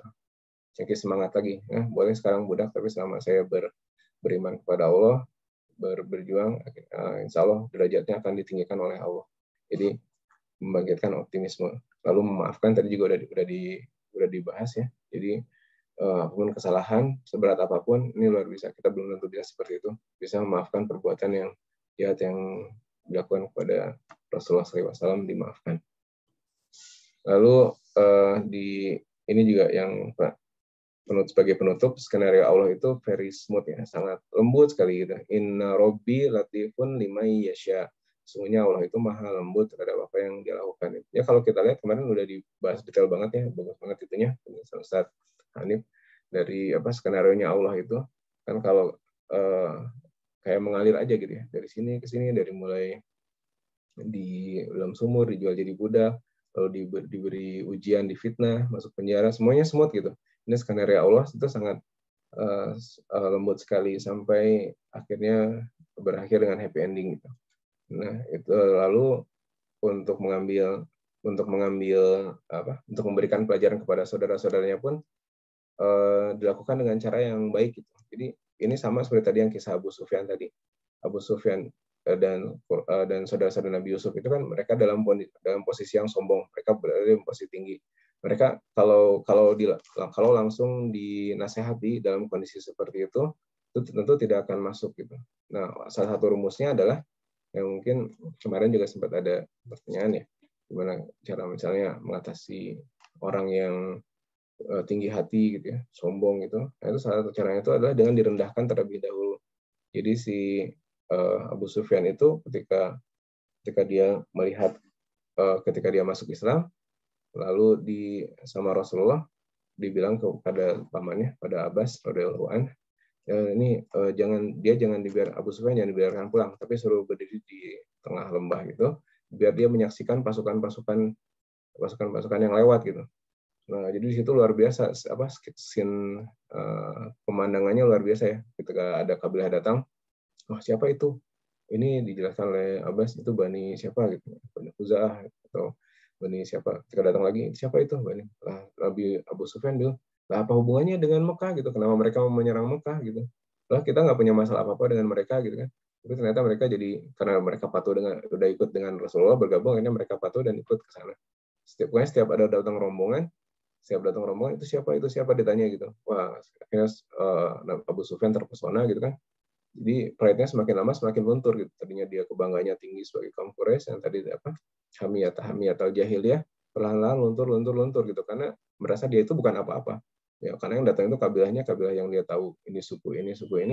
Sekarang ternyata udah jadi pasukannya Rasulullah. Dan terakhir ketika datang rombongan dengan baju baju besi kehijauan, itu sangat gagah sekali, pasukan elitnya, elit guard-nya gitu. Siapakah itu Abbas? Kata Abbas, itu adalah Muhajirin dan Ansor dan Rasulullah gitu kan ya. Itu pasukan intinya di situ. Wah, benar-benar jatuh drop gitu. Semua kebanggaan dia yang tadinya tinggi itu jatuh sebawah-bawahnya gitu ya, serendah-rendahnya. Jadi setelah itu baru Abu Sufyan sejak saat itu dia berubah gitu, benar-benar dia masuk Islam, dan bukan sekadar masuk Islam tapi benar-benar berjuang untuk Islam. Nah, saudara-saudaranya pun harus dibuat skenario seperti itu, saudara-saudara Nabi Yusuf. Jadi ketika mereka dalam kondisi yang sombong gitu, mereka diberikan kondisi kelaparan, bahan makanan, sehingga mereka harus minta-minta ke Mesir, minta-minta kepada saudaranya sendiri yang dulu dijahati gitu oleh dia, sampai mereka berada dalam titik terendah. Akhirnya mereka memohon-mohon gitu kan, sampai tadi yang udah sempat diceritakan, semuanya kami melihat kamu orang yang baik, sampai segala cara mereka merendahkan diri. Baru ketika itu Nabi Yusuf baru bisa masuk dakwahnya gitu. Akhirnya mereka pun bertobatnya benar-benar tobat, bukan sekedar tobat gitu ya. Sampai akhirnya husnul khotimah di surat Al-Baqarah. Nah, itu skenario awal itu sangat lembut sekali ya. Bahkan tidak disadari oleh orang-orang yang mengalaminya pada saat itu. Nggak ada yang menyangka bahwa Nabi Yusuf dari budak bisa jadi pembesar dan sebagainya. Nggak ada yang menyangka juga bahwa saudara-saudara yang sebegitu jahatnya bisa bertobat. Lalu yang pelajaran yang bisa kita ambil, sejarah itu akan berulang. Formulanya sama, gitu. Cuman beda tokoh dan latar belakang. Jadi formulanya sama, cuman dulu tokohnya Nabi Yusuf, sekarang tokohnya Nabi Muhammad. Dan apa yang bisa kita lakukan, kita setiap kita membaca kisah dalam Al-Quran, kita mencoba untuk relate gitu ya. Kita coba relate antara kehidupan kita dengan story-story yang ada di Al-Quran, sehingga kita bisa menganggap bahwa karena Rasulullah sendiri pada saat dulu mendengar cerita Nabi Yusuf, dia mendengar cerita lalu relate dengan cerita tersebut, dan akhirnya kita yang mendengar sekarang melihat cerita Rasulullah itu kan, itu sejarah sirah nabawiyah yang sedemikian agung gitu ya. Kita pun sama sebenarnya, kita sedang menjalani sejarah yang nanti mungkin di hari akhir nanti akan ditampilkan nih sejarah kehidupan kita seperti apa. Maka sebisa mungkin kita relate kisah kita dengan kisah-kisah yang ada dalam Al-Quran, kita ambil pelajarannya, kita memaknai kisah-kisah tersebut biar sejarah kita nantinya akan bagus di akhir. Oke, mungkin itu aja yang bisa saya sampaikan ya. Qul hadza astagfirullah. Assalamualaikum warahmatullahi wabarakatuh. Waalaikumsalam Kembalikan ke moderator. Ya, waalaikumsalam warahmatullahi wabarakatuh. Jazakallahu khairan Mas Didit untuk sharingnya terkait dengan surat Yusuf. Nah, buat teman-teman di sini, jika ada yang ingin ditanyakan ataupun ikut menambahkan insight, refleksi, silakan bisa raise hand ataupun diajukan di kolom chat ya.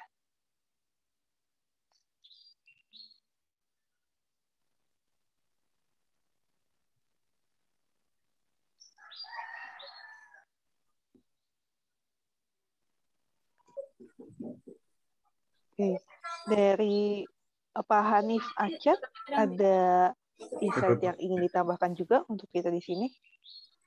Ya, terima kasih Mbak Faiza. Menarik sekali yang disampaikan Ustadz Didit tentang kelanjutan kisah Nabi Yusuf ya, yang relate dengan Nabi Muhammad SAW. Ada banyak yang saya tadi baru tahu gitu ya, dan ini juga sangat menarik. Saya awalnya taunya cuma yang yang kalimat Nabi itu meniru Nabi Yusuf. Tasriba alaikumul yaum. Bahwasanya hari ini tidak ada celaan. Ternyata yaitu yang seperti yang beliau sampaikan, termasuk heavenly order tadi. Jadi sejak pertemuan pertama yang disampaikan Bang Heru tentang kan akhir juz amma itu kan berkaitan tentang ada Yahudi, ada Nasrani, dan ada kita sebagai umat Islam. Ini sempat mengalir begitu ya. Jadi pemilihan tema-tema yang dari hari pertama sampai sekarang itu sangat mengalir. Dan ini luar biasa sekali. Yang ingin nanti saya tanyakan di ujung itu ya. Jadi terkait ini kalau kajiannya kan munasabah ya. Saya baca-baca gitu ya. Ternyata nggak semua ulama itu setuju tentang munasabah. Nah, karena ada satu pandangan ya, munasabah itu nanti kadang agak memaksakan diri gitu, ada cocok loginya begitu ya. Karena dasarnya ini bukan nas gitu. Ada sebagian dasarnya bukan nas ya. Artinya seperti saya juga dulu waktu ketemu Ustaz Noman itu usai acara itu sempat nanya gitu ke beliau pribadi gitu. Apa yang beliau sampaikan itu kan hal baru gitu ya. Maksudnya bagi saya ya, baru dengar itu. Saya mau nanya, yang beliau sampaikan itu ada di tafsir-tafsir klasik apa enggak gitu. Cuma ketika saya ditanya balik saya juga nggak tahu gitu kan, karena saya benar-benar nanya gitu ya, bukan yang dalam konteksnya mempertanyakan, tapi saya bertanya gitu. Ya kurang lebih saya tertarik tema munasabah dalam Al-Quran, dan yang kalau secara akal sehat itu benar gitu ya. Maksudnya kita membenarkan karena memang ceritanya begitu, ayatnya juga bunyinya begitu gitu ya.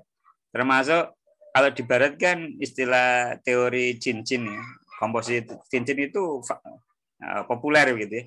Tapi saya juga penasaran kalau di karya-karya ulama Timur Tengah baik klasik ataupun sekarang, apakah ada penelitian yang sama gitu, ada riset yang sama sehingga nyambung antara yang kajian Al-Quran di barat sama kajian Al-Quran di timur. Mungkin nanti saya minta itu ya, pencerahannya begitu. Kemudian yang berikutnya, betul yang disampaikan tadi di bagian akhir. Kalau orang Prancis kan bilang el histoire se répète itu. Saya nggak tahu bacanya benar apa salah.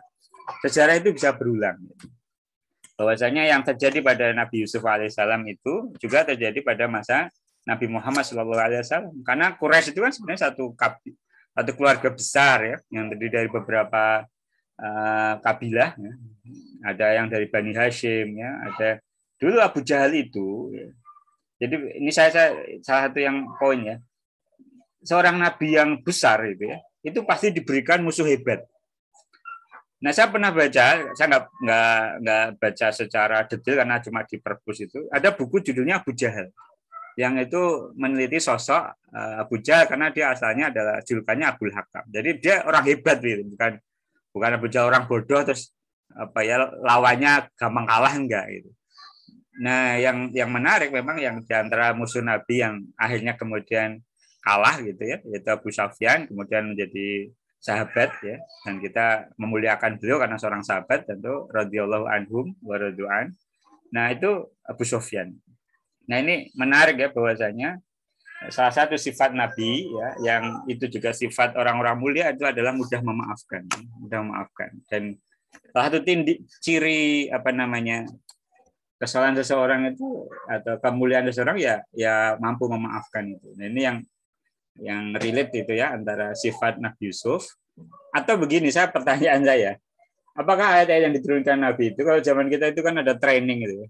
Nah, apakah itu menjadi training kenabian kepada Nabi Muhammad, misalkan kisah Nabi Musa gitu ya, sehingga punya relate nanti kalau melawan model Fir'aun begini, atau kisahnya Nabi Yusuf itu nanti kalau melawan saudara sendiri begini caranya.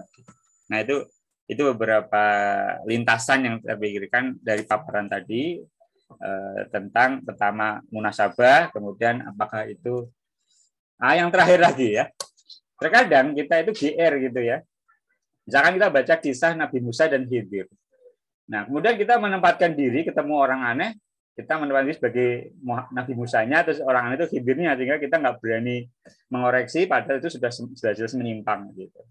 Nah, itu boleh nggak gitu? Karena ada lagi yang orang baca tertentu, misalkan persaingan Maryam, kemudian dijadikan teori, dipraktekkan. Nabi Ayub nginjak kaki jadi pengobatan. Nah, ini saya ada kekhawatiran begitu karena apakah itu nanti jatuhnya menjadi cocok logi yang pertama bertentangan dengan tafsir sendiri dan kedua bertentangan dengan sains dan ilmu pengetahuan.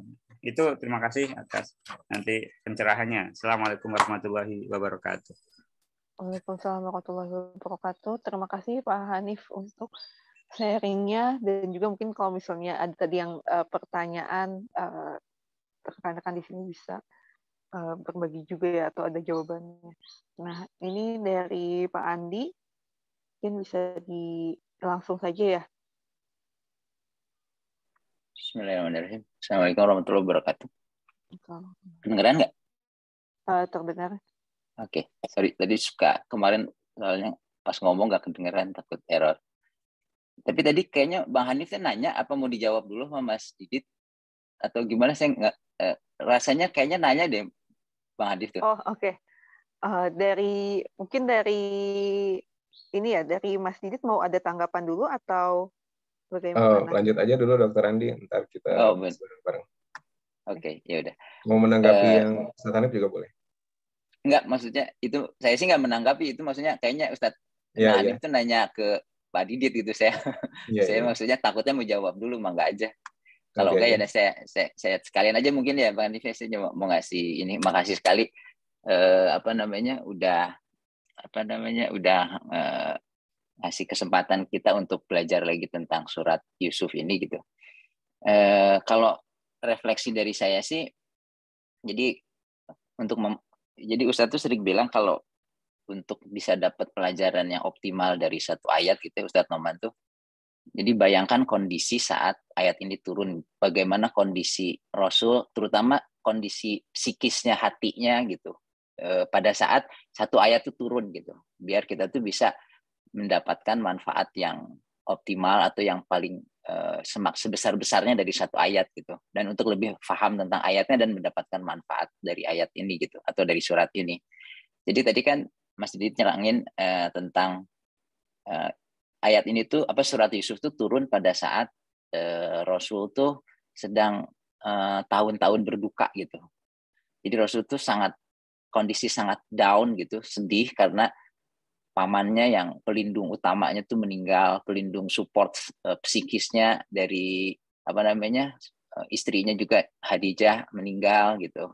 Kemudian dengan kondisi meninggalnya pelindungnya itu terutama kan jadi ancamannya tuh nggak, kalau Rasulnya sendiri kan sebenarnya lumayan terlindungi dari segi kekerasan fisik misalnya. ya walaupun dibully dan sebagainya, di ancaman fisik yang ringan-ringan gitu, tapi karena masuknya tuh ada pelindung-pelindungnya kayak Hamzah dan sebagainya, jadi orang tuh nggak berani secara frontal gitu. Tapi sahabat-sahabatnya yang budak-budak, yang orang-orang bawah, itu kan Rasul tuh mikirin kalau udah nggak ada ini tuh, jadi kesedihannya tuh berlipat ganda gitu. Pada saat surat ini turun tuh, kesedihannya tuh bener-bener sedih gitu. Jadi berbagai hal, yang paling berat tuh bagi Rasul tuh misinya itu gimana kok orang ini dengan Khadijah meninggal, Abu Thalib meninggal ini tuh kan membahayakan misinya gimana. Sekarang aja udah ditolak, sebelum ini apalagi nanti. Jadi kekerasan teh akan jadi lebih intens gitu, terutama terhadap para sahabatnya sebagai yang mendukung misinya juga untuk meninggikan kalimat Allah ini gitu. Kemudian, nah dikatakan kan tadi surat Yusuf ini penghiburan gitu. Nah penghiburannya tuh terlihat di pengantar ayat pertamanya, ayat ketiganya terutama, nahnu naqussu 'alaika ahsanal qasas gitu.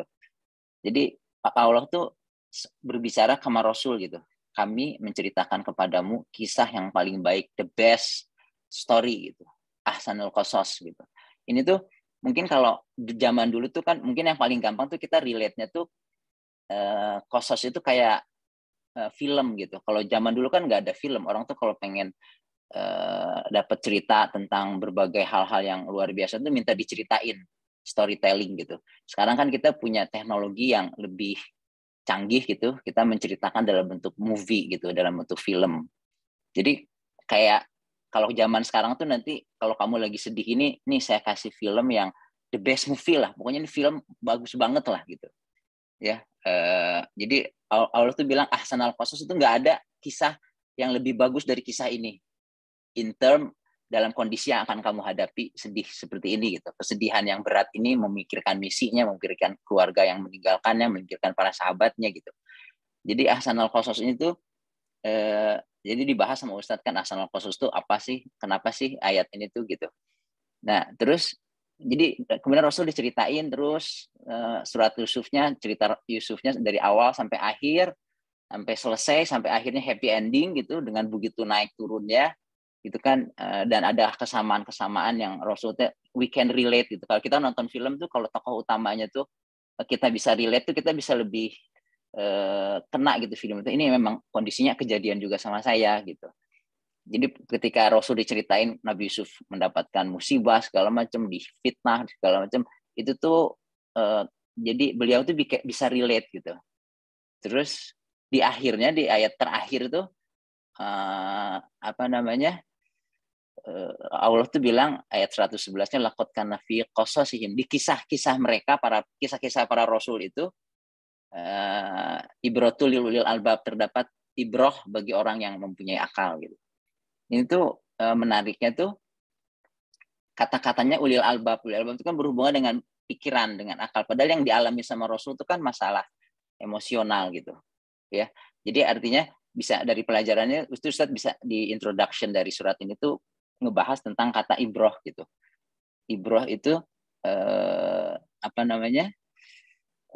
kata-katanya tuh dari bahasa. Dari segi bahasa tuh artinya crossover, water, menyeberang gitu.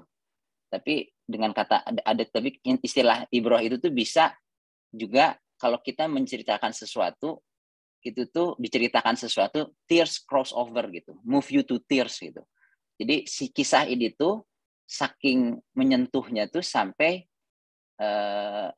kamu tuh jadi nangis gitu baca kisah ini tuh gitu. Jadi Rasul tuh yang mungkin bisa kita bayangkan ketika nonton film diceritakan sama Allah kisah ini gitu ya, diturunkan sama malaikat Jibril kisah ini tuh, itu tuh move to tears karena dapat ibroh. Jadi ayatnya tuh ketika semuanya tuh ditutup bahwa pelajaran yang paling besarnya tuh yang ayat 110-nya dibilangin hatta izastaya asa rasul gitu, yang apa, jadi Rasul Allah tuh bilang ke Rasul, sehingga apabila para Rasul tidak mempunyai harapan lagi kayak Rasul yang sekarang gitu, dan telah meyakini bahwa mereka telah didustakan, udah saya itu udah pasti didustakan gitu. Kemudian kata Allah tuh datanglah kepada mereka pertolongan dari kami gitu. Jadi itu tuh kayak kita nonton film gitu, terus kita nonton film, kitanya tadinya down, kitanya banyak masalah, pas nonton film padahal bukan kita gitu, tapi kita nonton film terus kita bisa dapat kesamaan-kesamaan di film itu dengan diri kita, terus kita ikut sedih, ketika pas dia lagi sedih kita tuh ikut nangis gitu. Itu tuh pas di akhirnya happy ending, di akhirnya tuh begitu orang yang begitu, sebenarnya kan kesulitan Nabi Yusuf tuh luar biasa. Mungkin kalau dibandingkan head to head sama Rasul tuh pada saat itu tuh Rasul ngelihat ini lebih berat lagi nih, dari kecil udah dipisahkan dari keluarga, dia itu nggak punya support sama sekali gitu. Itu masuk penjara, difitnah sama ini, masuk penjara lagi, tapi ujung-ujungnya tuh jadi seolah-olah Allah tuh di akhir-akhir ayat 110-111, sehingga apabila para rasul tidak mempunyai harapan lagi dan telah meyakini bahwa mereka telah didustakan, datanglah kepada mereka itu pertolongan kami, lalu diselamatkan orang yang kami kehendaki. Jadi sahabat-sahabat Rasul itu yang tadinya Rasul mengkhawatirkan keselamatannya, kata Allah nanti diselamatkan orang-orang yang kami kehendaki itu gitu. Tentang orang-orang yang berbuat dosa dengan itu, dan siksa kami itu tidak dapat ditolak dari orang-orang yang berdosa. Itu ayat Quran Yusuf surat 110. Dan yang menarik itu yang ayat 111-nya gitu. Sungguh pada kisah-kisah para rasul itu terdapat ibroh bagi orang yang mempunyai akal gitu. Kemudian nanti di ujungnya tuh, dan disebutnya tuh di ayat akhirnya tuh laqad kana fi qasasim ibrotul warahmatan liqaumi yu'minun. Rahmat, kasih sayang bagi orang. Di kisah ini tuh ada kasih sayang dari Allah buat orang-orang yang beriman gitu, buat Rasul dan para sahabatnya yang sedang dilanda kesusahan. Itu di kisah ini tuh ada ibroh, ada sesuatu yang move to tears gitu. Yang kamu kalau nonton film baca kisah ini tuh kamu tuh akan move to tears, kemudian kamu tuh akan dapat jadi punya harapan gitu, bahwa separah-parahnya para Rasul itu nanti ujungnya Allah akan tolong gitu, dan Allah akan selamatkan orang-orang yang akan menyelamatkan orang-orang yang istilahnya yang yang ayat 110-nya itu akan selamatkan orang-orang yang kami kehendaki.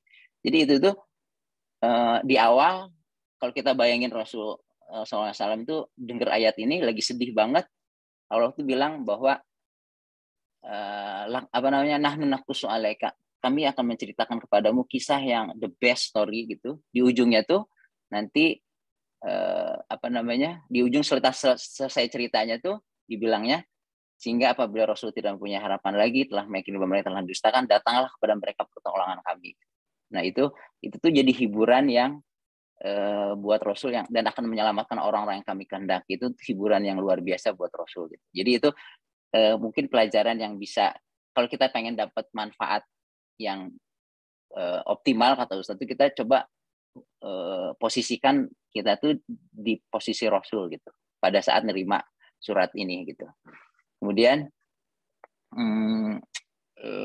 yang kedua tuh, pelajaran kedua tuh tentang yang saya kebayang itu yang paling persamaan yang paling besar itu yang ketika Rasul, yang nanti Rasul pas menang juga kan Rasul akan relate lagi ke ketika Nabi Yusuf menang. Tapi pada saat kondisi diterima surat ini tuh ketika Nabi Yusufnya tuh berbicara di penjara tuh, wa taba'tu millata aba Ibrahim gitu, dan aku mengikuti agama nenek moyangku, agama ayahku Ibrahim gitu.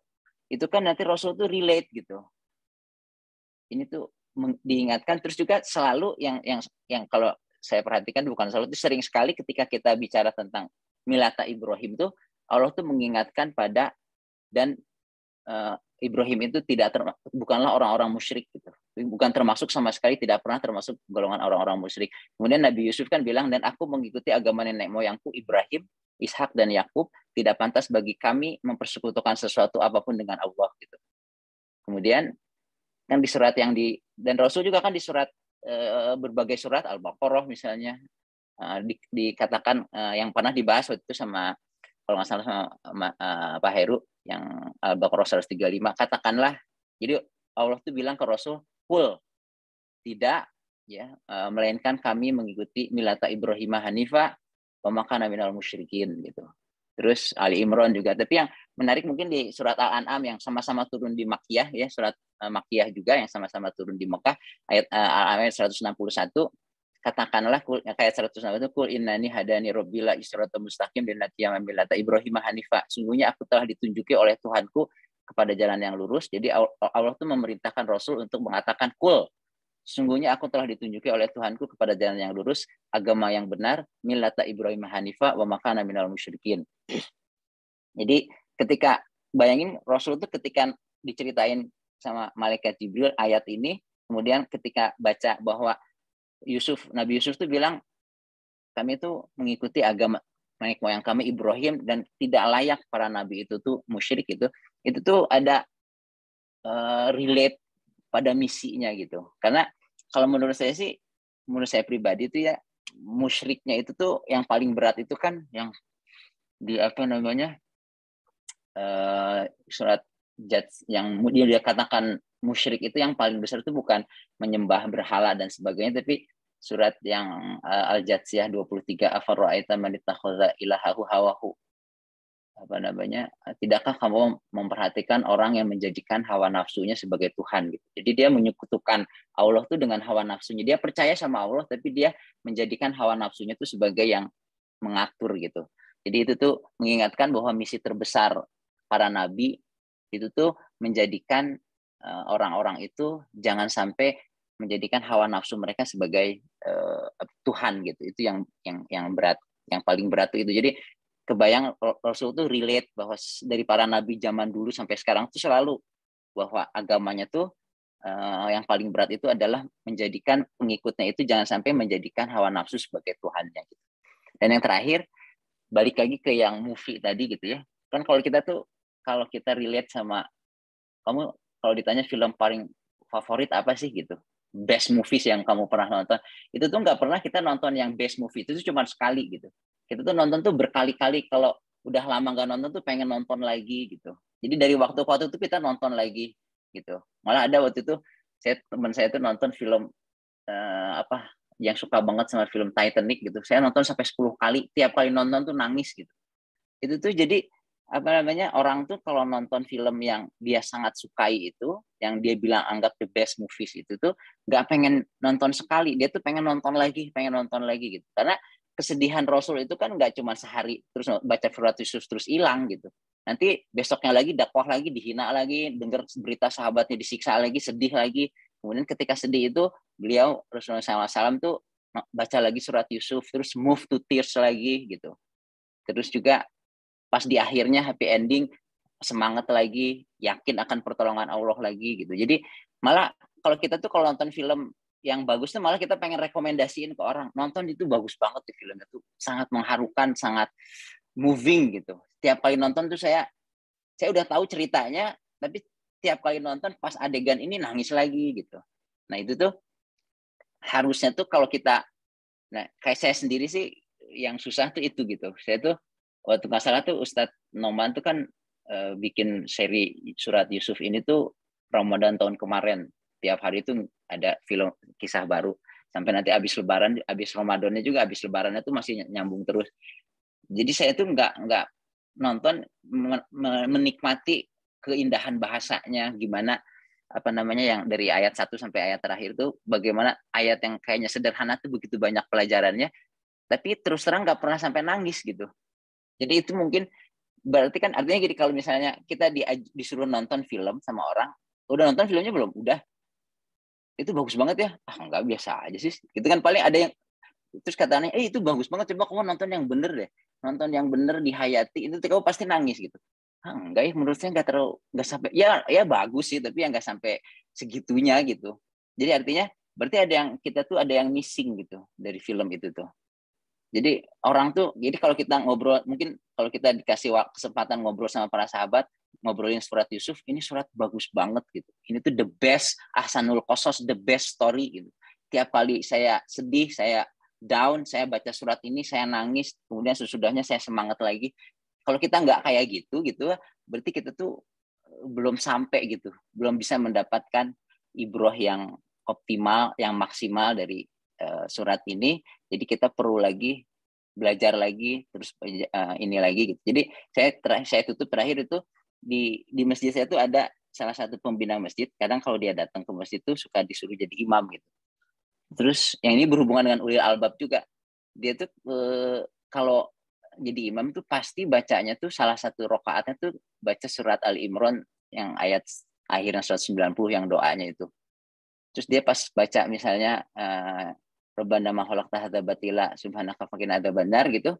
Rabbana innaka man tudkhilin nar faqad ahdaita. Tiap kali baca itu tuh dia tuh nggak bisa selesai, pasti nangis tercekat gitu. Sampai pokoknya nanti dia lain kali dia jadi imam lagi baca surat itu lagi nangis lagi gitu. Jadi saya juga bingung, saya tuh kalau baca surat itu tuh iya bagus surat itu, Rasul tuh sampai nangis gitu. Saya tuh belum sampai nangisnya nggak sampai segitunya gitu.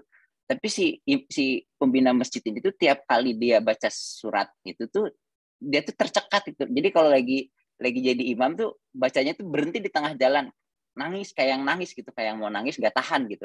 Sampai akhirnya tuh suaranya tuh di akhir-akhir tuh udah berantakan aja itunya segala macam. Jadi saya melihatnya tuh kayaknya ada sesuatu yang di ayat ini tuh yang dia dapat saya tuh belum. Dan begitu juga si surat Yusuf ini tuh kalau dapat ibroh itu artinya move to tears, the best kosos itu kisah yang paling baik ini tuh harusnya kita tuh kalau nonton baca surat ini tuh kita tuh move to tears gitu. Baru kita bisa dapat. Nah move to tears itu kan maksudnya jadi kalau Quran tuh kan bedanya move to tears-nya tuh lewat pikiran, nggak lewat tiba-tiba kita nangis, hati kita tersentuh, tapi kita lewat pikiran kita, dari pikiran tuh ulil albab tadi masuk ke hati, dari hatinya itu tuh move to tears gitu. Karena yang menyebabkan kita bisa jadi move to tears, kita jadi terharu, kita jadi semangat, dan kita jadi itu lagi tuh si hatinya. Tapi lewat pemikiran, kajian yang mendalam tadi. Jadi moga-moga kita tuh terus mengkaji surat Yusuf ini tuh never ending study gitu ya. Sampai kita tuh bisa tiap kali nonton baca surat ini tuh kita tuh nangis, kita tuh mendapatkan ibrohnya gitu. Terus kita tuh ketika kita down, kita ada masalah, kita tuh pengen baca lagi surat Yusuf lagi, kayak kita pengen nonton film yang kita suka gitu. Mungkin itu tambahannya, moga-moga bisa jadi tambahan insight. Mohon maaf kalau ada kesalahan. Assalamualaikum warahmatullahi wabarakatuh. Assalamualaikum warahmatullahi wabarakatuh. Mohon izin ini karena moderatornya ada urusan yang harus ditunaikan, jadi tadi sudah minta saya untuk menggantikan, jadi saya jadi pengganti, jadi wakil moderator. Terima kasih Dr. Andi, seperti biasa ya, mantap tambahan hasil belajar beliau dan juga pengalaman di aktivitas masjid, cerita dari pembina masjid terkait bacaan bagian akhir dari surat Ali Imran. Kang Didit, silakan jika ingin menanggapi, termasuk tadi pertanyaan dari Ustadz Hanif ya. Ya, bismillahirrahmanirrahim. Saya nanggapi dikit aja. Sebenarnya ada yang mendingin dikoreksi dikit. Tadi dipanggil Ustadz, padahal saya bukan Ustadz. Bu Hafni juga nih suka manggil saya Ustadz nih di grup atau di komen. Karena sebenarnya jauh banget. Saya masih belajar banget ini, dan belajarnya juga nggak dalam banget. Saya selama ini yang saya lakukan juga dengar dari kajian Bainah TV, tapi nggak pernah langsung cari sumber primernya. Kayak kalau Ustadz Hanif kan benar-benar Ustadz ya, ada Ustadz Muji juga yang kemarin baru join. Ya kalau lihat dari profilnya emang Ustadz, kalau saya ikutin aja dari ini, dia terima aja karena emang waktunya dan secara kemampuan juga nggak bisa sampai ke sumber primer ya. Misalnya kalau ada tafsir gitu di trace sampai ujung-ujungnya detail gitu, nggak seperti itu. Jadi mungkin jangan dipanggil Ustadz lah, jadi Kang aja atau Mas atau apa aja gitu ya. Mungkin itu sedikit koreksi, sedikit nambahin. Kalau yang tadi dari Ustadz Hanif dibilangnya tadi apakah nanti takutnya jadi cocok logi seperti itu ya. Kalau saya lihat di sini, kalau saya lihat itu adalah salah satu bentuk untuk tadabur gitu. Bentuk tadabur kan bisa bermacam-macam. Nah, salah satu bentuk tadabur ini dengan mengaitkan ayat yang lain, lalu apa relation-nya, nah, selama itu tidak bertentangan dengan apa yang kita yakini dengan akidah atau hadis atau sirah yang lain, ya menurut saya bisa dilakukan gitu ya. Terutama ketika itu dapat membantu kita untuk lebih memahami Al-Quran, lebih memahami perkataan Allah. Dan saya yakin juga kalau Ustadz Numan Ali Khan itu dalam melakukan research-nya, dia kan nggak sendiri ya, dia di belakangnya ada timnya juga bukan satu orang ya, banyak, dan semuanya memiliki keahlian. Bahkan kalau pas ngebahas surat Yusuf ini, kemarin ada dua sahabatnya ya, saya lupa namanya. Kemarin itu ya, yang satu ahli tafsir, doktor, yang satu lagi ahli Injil gitu. Saya Suhaib ya kalau nggak salah, saya Suhaib. Jadi selama ini saya, karena dari awal ini ngelihat Ustaz Numan Ali kan ngelihatnya udah cocok gitu dari penjelasan dia, jadi selama ini saya terima gitu. Jadi mungkin yang saya sampaikan ini saya menyampaikan aja, belum ada yang benar-benar dari diri saya sendiri. Memang harapannya sih kalau Ustaz Numan Ali kan juga men-encourage kita gitu, gimana supaya kita bisa menemukan sendiri insight-insight dari Al-Quran gitu ya. Nah, mungkin sampai saat ini belum tahap seperti itu, yang kedepannya mudah-mudahan bisa. Lalu tadi dari Dr. Andi, makasih juga tanggapannya itu komprehensif banget, bagus banget, mengingatkan tadi banyak yang kurang dari penyampaian saya tadi dilengkapi sama Dr. Andi. Insya Allah, terima kasih banyak. Tadi kalau melihat, mungkin nambahin aja dikit ya, tadi nggak ada ini juga, cuman nambahin, pernah ini juga dengar dari lecture-nya yang di juz 29, lupa di surat apa, tapi intinya juz 29 itu kan banyak bicara tentang sholat ya. Nah, gimana Rasulullah itu bisa tahan sholat lama, bisa khusyuk, bisa sampai menangis. Itu ternyata kuncinya adalah karena dia itu menjadikan sholat itu sebagai relief gitu ya, karena dia seharian itu udah beraktivitas dari pagi sampai sore sampai malam, dia mengalami berbagai tekanan-tekanan yang dilakukan oleh orang-orang kafir, orang musyrik atau munafik. Jadi malam itu, ketika melakukan sholat itu dia sebagai pelepasan gitu. Dia sekarang kan cerita ke Allah, lalu ketika baca Quran benar-benar relate. Tadi juga disebutkan benar ya, kalau kita bisa relate dengan story-storynya sampai move to tears, karena Rasulullah benar-benar menjalani hidup yang seperti itu gitu. Jadi mungkin kalau kita ingin seperti itu, kita juga harus menjalani hidup yang seperti Rasulullah. Kita benar-benar berjuang, benar-benar mengalami tekanan, nanti akan bisa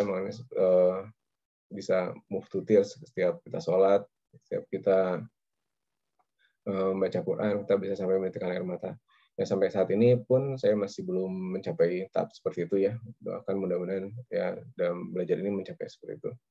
Mudah-mudahan kita semua juga bisa seperti itu. Intinya kita berarti kalau kita belum move to tears, berarti kita harus tingkatkan lagi perjuangan kita di Islam ini gitu. Kita terus dakwah dengan berbagai cara sampai kita mengalami tantangan-tantangan, sampai kita merasa perlu untuk sholat dan mengadu kepada Allah, sampai kita benar-benar nangis gitu di sholat kita. Mungkin gitu aja, Pak Heru. Boleh ditambahkan lagi mungkin insight-nya dari Pak Heru.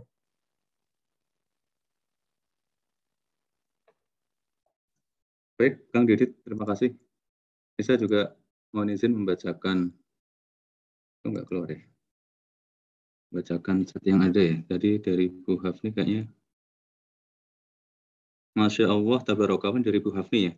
Kisah dan pemaparan yang luar biasa, pelajaran yang sangat bermanfaat, kisah Nabi Yusuf not only menjadi penghibur bagi Rasulullah Sallallahu Alaihi Wasallam dan para sahabat radhiyallahu anhum ya, but also menjadi motivasi bagi para sahabat radhiyallahu anhum dalam perjuangan mereka selanjutnya, bisa menjadi teladan dalam kehidupan kita saat ini. Di antaranya tetaplah optimis, karena sesulit apapun cobaan dan tantangan yang dihadapi dalam kehidupan atau perjuangan, yakinlah bahwa Allah Subhanahu wa taala Maha mengetahui. Allah Subhanahu wa taala pasti punya rencana terbaik bagi orang-orang atau hambanya yang dicintainya. Jazakallah khairan Ustaz Didit. Ini saya membacakan ya, Kang Didit, jadi ya sesuai. Kalau terus saya ubah jadi Kang Didit kan nggak boleh ini kan, karena aslinya dari Bu Hafni seperti ini. Terus mungkin ada dari Ustadz Mujiono ya. Silakan Ustadz.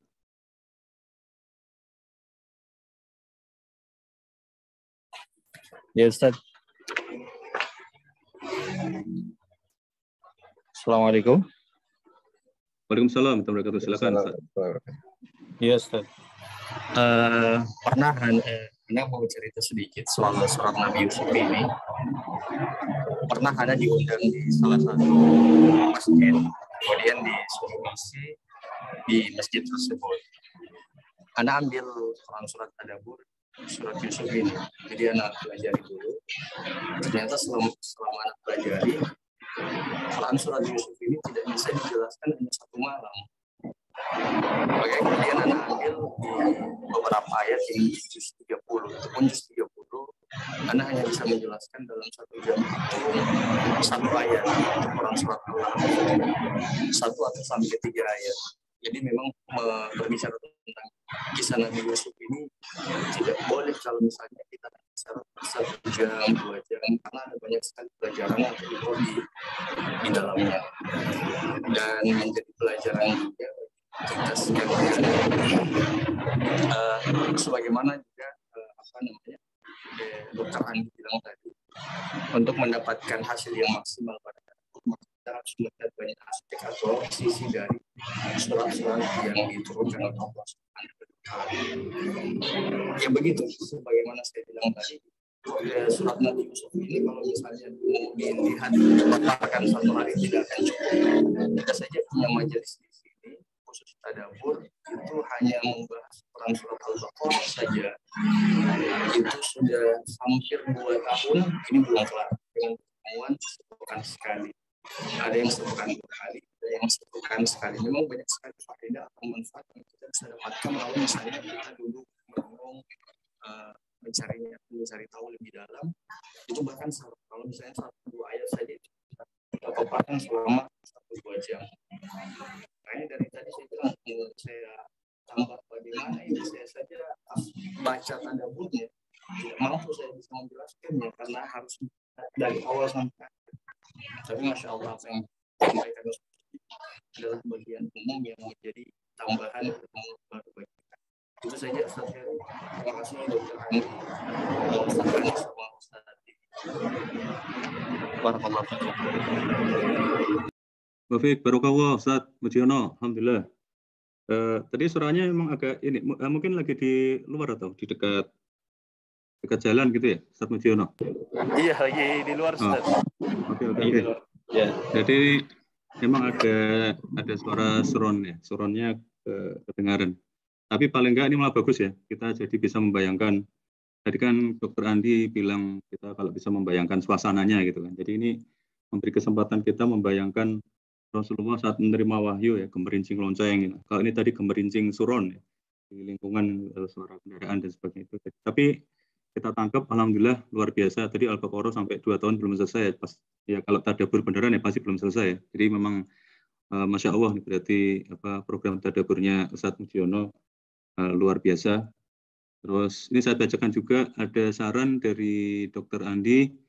Oh ya, saran aja buat panitia kalau memungkinkan tema dan ayat buat besoknya diumumkan di acara pagi supaya ada waktu untuk peserta lain mempelajari atau menonton video tentang ayat yang akan dibahas. Terima kasih sebelumnya. Jazakumullah khair. Wah, setuju banget ini Dr. Andi, mantap ini. Jadi kan poinnya kan kita belajar dari apa yang sudah kita pelajari dari Al-Quran. Jadi kalau semuanya sama-sama sudah belajar dulu, jadi saling menambahkannya nanti lebih ramai. Dan mudah-mudahan juga ada ya teman-teman yang lain ya, tidak hanya yang sudah menjadi langganan komentator, langganan penambah lessons atau penambah insight. Biasanya Ustaz Hanif, Dr. Andi, Ustaz Mujiono, Kang Didit, Bu Hakni. Tapi mungkin ada yang lain, teman-teman yang lain, silakan kalau mungkin ada yang menambahkan nih. Ini himbauan dari wakil moderator. Nah, sekaligus untuk besok, karena besok insya Allah karena masih kosong ya, terus saya dihubungi untuk diminta, terus ya sudah siap gitu kan. Saya sebenarnya lebih suka mendengar, tapi karena mungkin nggak ada ya sudah. Saya insya Allah besok berbagi, khusus untuk besok itu Al-Hijr ayat 1 sampai 11 ya. Jadi silakan teman-teman kalau besok ingin menambah insight itu bisa dilihat fokusnya ke surat Al-Hijr ayat 1 sampai 11. Tapi untuk yang teman-teman panitia ya Mbak Siti, Mbak Faiza, Mbak Nur Aziza silakan untuk very well noted ini feedback dari Dr. Andi kalau bisa diumumkan Itu kalau bisa pagi, kalau bisa ya, kalau bisa. Jadi nanti kalau besok udah jelas kan Al-Hijr 1 sampai 11, tapi untuk selanjutnya hari Ahad, Senin dan seterusnya sampai akhir Ramadan, kalau bisa dikasih tahu dulu nih, apa mau bahas sesuai jusnya itu tepatnya di mana gitu. Tepatnya di surah berapa, ayat berapa sampai berapa. Silakan saya kembalikan lagi ke Kang Didit. Kalau ada tanggapan dari yang disampaikan Ustadz Mujiono. Nggak ada kayaknya, Pak Heru. Oke, mungkin dari teman-teman yang lain. Mohon maaf nih untuk Ustadz Hanif sama Dr. Andi sama Ustadz Mujiono, kita beri kesempatan ya untuk teman-teman yang lain untuk menambahkan apa, mungkin ada insight atau ada pengalaman pribadi ya, terkait ayat ini. Kalau misalnya ada sedang menghadapi kesulitan gitu, entah masalah dengan keluarga atau masalah dengan teman, dengan tetangga atau dengan atasan atau teman kerja di kantor itu, terus apakah baca surat Yusuf atau gimana gitu kan, jadi bisa sharing juga.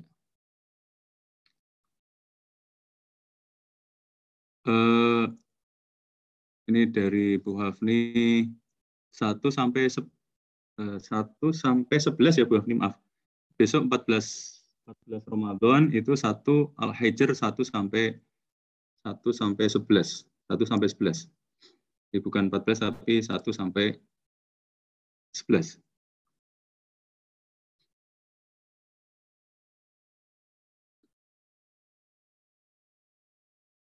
Oke, mungkin ada sedikit ini sekaligus jadi merangkap nambahin insight aja nih Kang Didit. Jadi menarik ya, kemarin kita sudah bahas surat Yusuf, hari ini makin mantap pembahasannya. Terus tentu saja ini adalah sebuah cerita yang lebih seru dari cerita apapun nih. Kalau kita lihat sekarang ini kan banyak sinetron kan yang jalan ceritanya nggak karuan gitu kan. Saya sih nggak ngikuti, tapi dapat cerita aja. Wah ini ceritanya makin nggak karuan gitu. Sampai-sampai katanya pemain sinetronnya sendiri sudah bosan dengan alur ceritanya gitu. Nah, tapi mungkin karena ada emak-emak yang masih suka gitu, atau mungkin ratingnya masih tinggi, masih dibikin ceritanya, terus dibikin skenario baru dan sebagainya. Sampai-sampai disindir kan dengan lagunya Armada itu kan, yang mau dibawa kemana gitu. Cerita ini mau dibawa kemana? Ini bukan saya yang nyentil ya, tapi justru yang nyentil adalah salah satu pemain utama sinetronnya itu sendiri. Katanya gitu.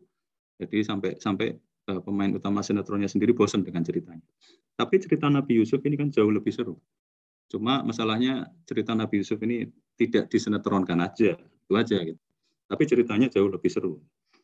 Dan saking serunya kisah Nabi Yusuf, saking bagusnya kisah Nabi Yusuf, maka ya tidak diragukan lagi ya, para sahabat suka sekali menghafalkannya gitu kan, menghafalkan surat Yusuf. Terus Dokter Andi tadi juga bilang nonton film yang bagus, tadi contohkan Titanic tadi ya. Dokter Andi nontonnya nggak cuma sekali gitu. Yang menghafal kan juga gitu kan. Jadi kalau menghafal surat, apalagi surat ya. Ini 13, kalau saya hitung nih, kalau Mushaf Madinah kan 13,5 halaman. Jadi satu halaman saja nggak mungkin sekali gitu kan, apalagi menghafalkan 13,5 halaman. Jadi pasti tidak mungkin sekali baca itu para sahabat yang menghafalkan surat Yusuf. Tapi ini ada cerita menarik, lucu juga nih zamannya para sahabat dulu. Jadi ceritanya ini cerita beneran ya, maksudnya ini ada di hadis sahih, di Fathul Bari juga ada di nomor 5001. Saat itu Ibnu Mas'ud membaca surat Yusuf ya, yang sedang kita pelajari ini. Terus faqala rajulun, seorang laki-laki berkata, "Ma hakadza unzilat." Bacaan surat ini diturunkan nggak seperti itu. Wah gitu. Terus padahal ini yang baca Ibnu Mas'ud ini. Terus qala Ibnu Mas'ud berkata, "Qara'tu ala Rasulillah sallallahu alaihi wasallam." Jadi Ibnu Mas'ud berkata, aku sudah membaca di hadapan Rasulullah. Faqala ahsanta. Beliau Rasulullah SAW bilang, bacaanmu benar, bacaanmu bagus. Jadi tidak dikoreksi sama sekali. Berarti kan bacaannya sudah benar. Tapi kok berani-beraninya ada seorang laki-laki saat itu, ketika Ibnu Mas'ud membaca surat Yusuf itu, ada seorang laki-laki yang bilang, ini bacaannya nggak seperti itu, gitu kan. Nah, terus bahwa jada minhu rihal khomri. Nah, Ibnu Mas'ud mencium bau khomer dari laki-laki itu. Nah, kemudian laki-laki itu ya akhirnya dihukum, kena hukuman karena dusta dan juga karena minum khomer. Jadi ini ada cerita lucu terkait surat Yusuf, tapi juga ada ibrah bahwa para sahabat menghafalkan surat Yusuf dan suka membaca di hadapan para sahabat yang lain. Terus sedikit menanggapi Ustadz Hanif tadi yang terkait munasabah dalam Al-Quran itu oke apa enggak. Tapi menurut saya pertanyaan Ustadz Hanif ini lahir dari seorang pribadi yang kritis. Ini sangat keren sekali. Jadi mengingatkan kita pada ayatul lisailin. Gitu. Nah, saya juga setuju nih dengan Ustadz Hanif. Artinya gini, setujunya dari sisi bahwa kalau ada yang sepertinya dipaksakan, cocok loginya itu kebangetan, ya kita bisa skip aja lah. Jadi nggak perlu kita ingat atau nggak perlu kita simpan gitu kan. Tapi kalau memang cocok, seperti misalnya tadi Kang Didit menjelaskan surat 12, terus ditambah surat 28 gitu kan. Kok ternyata berhubungan dengan surat 40 gitu kan. Memang cocok. Nah itu malah bagus kan. Dan bisa menjadi bagian dari ya mukjizat Al-Quran. Bagus juga buat dakwah.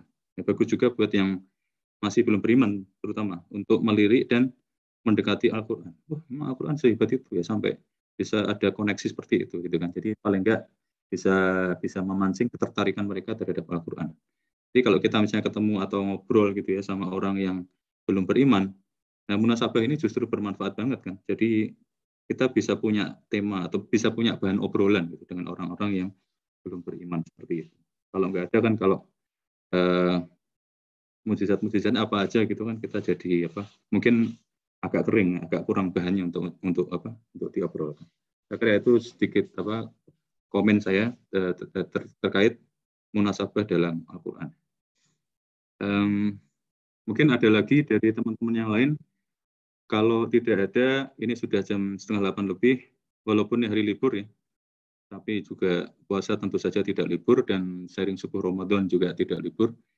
Maka sekarang saya persilakan Kang Didit untuk ini Kang closing statement sih, final advice for all of us. Silakan Kang. Oke, terima kasih Pak Heru. Mungkin closing statement-nya, mohon terima kasih semua atas perhatiannya, bisa bertahan sampai 7:30. Tentunya mudah-mudahan kita semua istiqomah juga untuk menghadiri ini, sharing Ramadan ini, karena betul berharga ya, tiap hari bisa dapat insight dari tiap juz. Dan tentu saja tadi masih banyak kekurangannya, masih banyak. Kemarin Ustadz Hanif ngasih rekomendasi buku ya, ada 480 katanya di Ibroh yang bisa diambil dari surat Yusuf itu. Mudah-mudahan kita bisa lebih mempelajari lagi. Dan kalau videonya juga kan sampai 80 seri di Bayunah TV, tentunya nggak cukup dibahas dengan 2 pertemuan ya. Intinya mari kita lebih semangat lagi dalam mengkaji ibroh kisah-kisah yang ada di Al-Quran. Ya, itu aja mungkin. Gitu aja mungkin penutupnya ya. Saya kembalikan lagi ke Pak Heru. Ya, jazakallahu khairan Kang Didit. Teman-teman, mari kita sama-sama tutup ya tadabbur bersama ini ya, dengan istighfar, astagfirullahaladzim, astagfirullahaladzim, astagfirullahaladzim, dan kita tutup dengan doa kafaratul majlis. Subhanakallahumma bihamdik, asyhadu an la ilaha illa anta, astaghfiruka wa atubu ilaik. Alhamdulillahirabbil alamin. Assalamualaikum warahmatullahi wabarakatuh. Waalaikumsalam. Waalaikumsalam warahmatullahi wabarakatuh.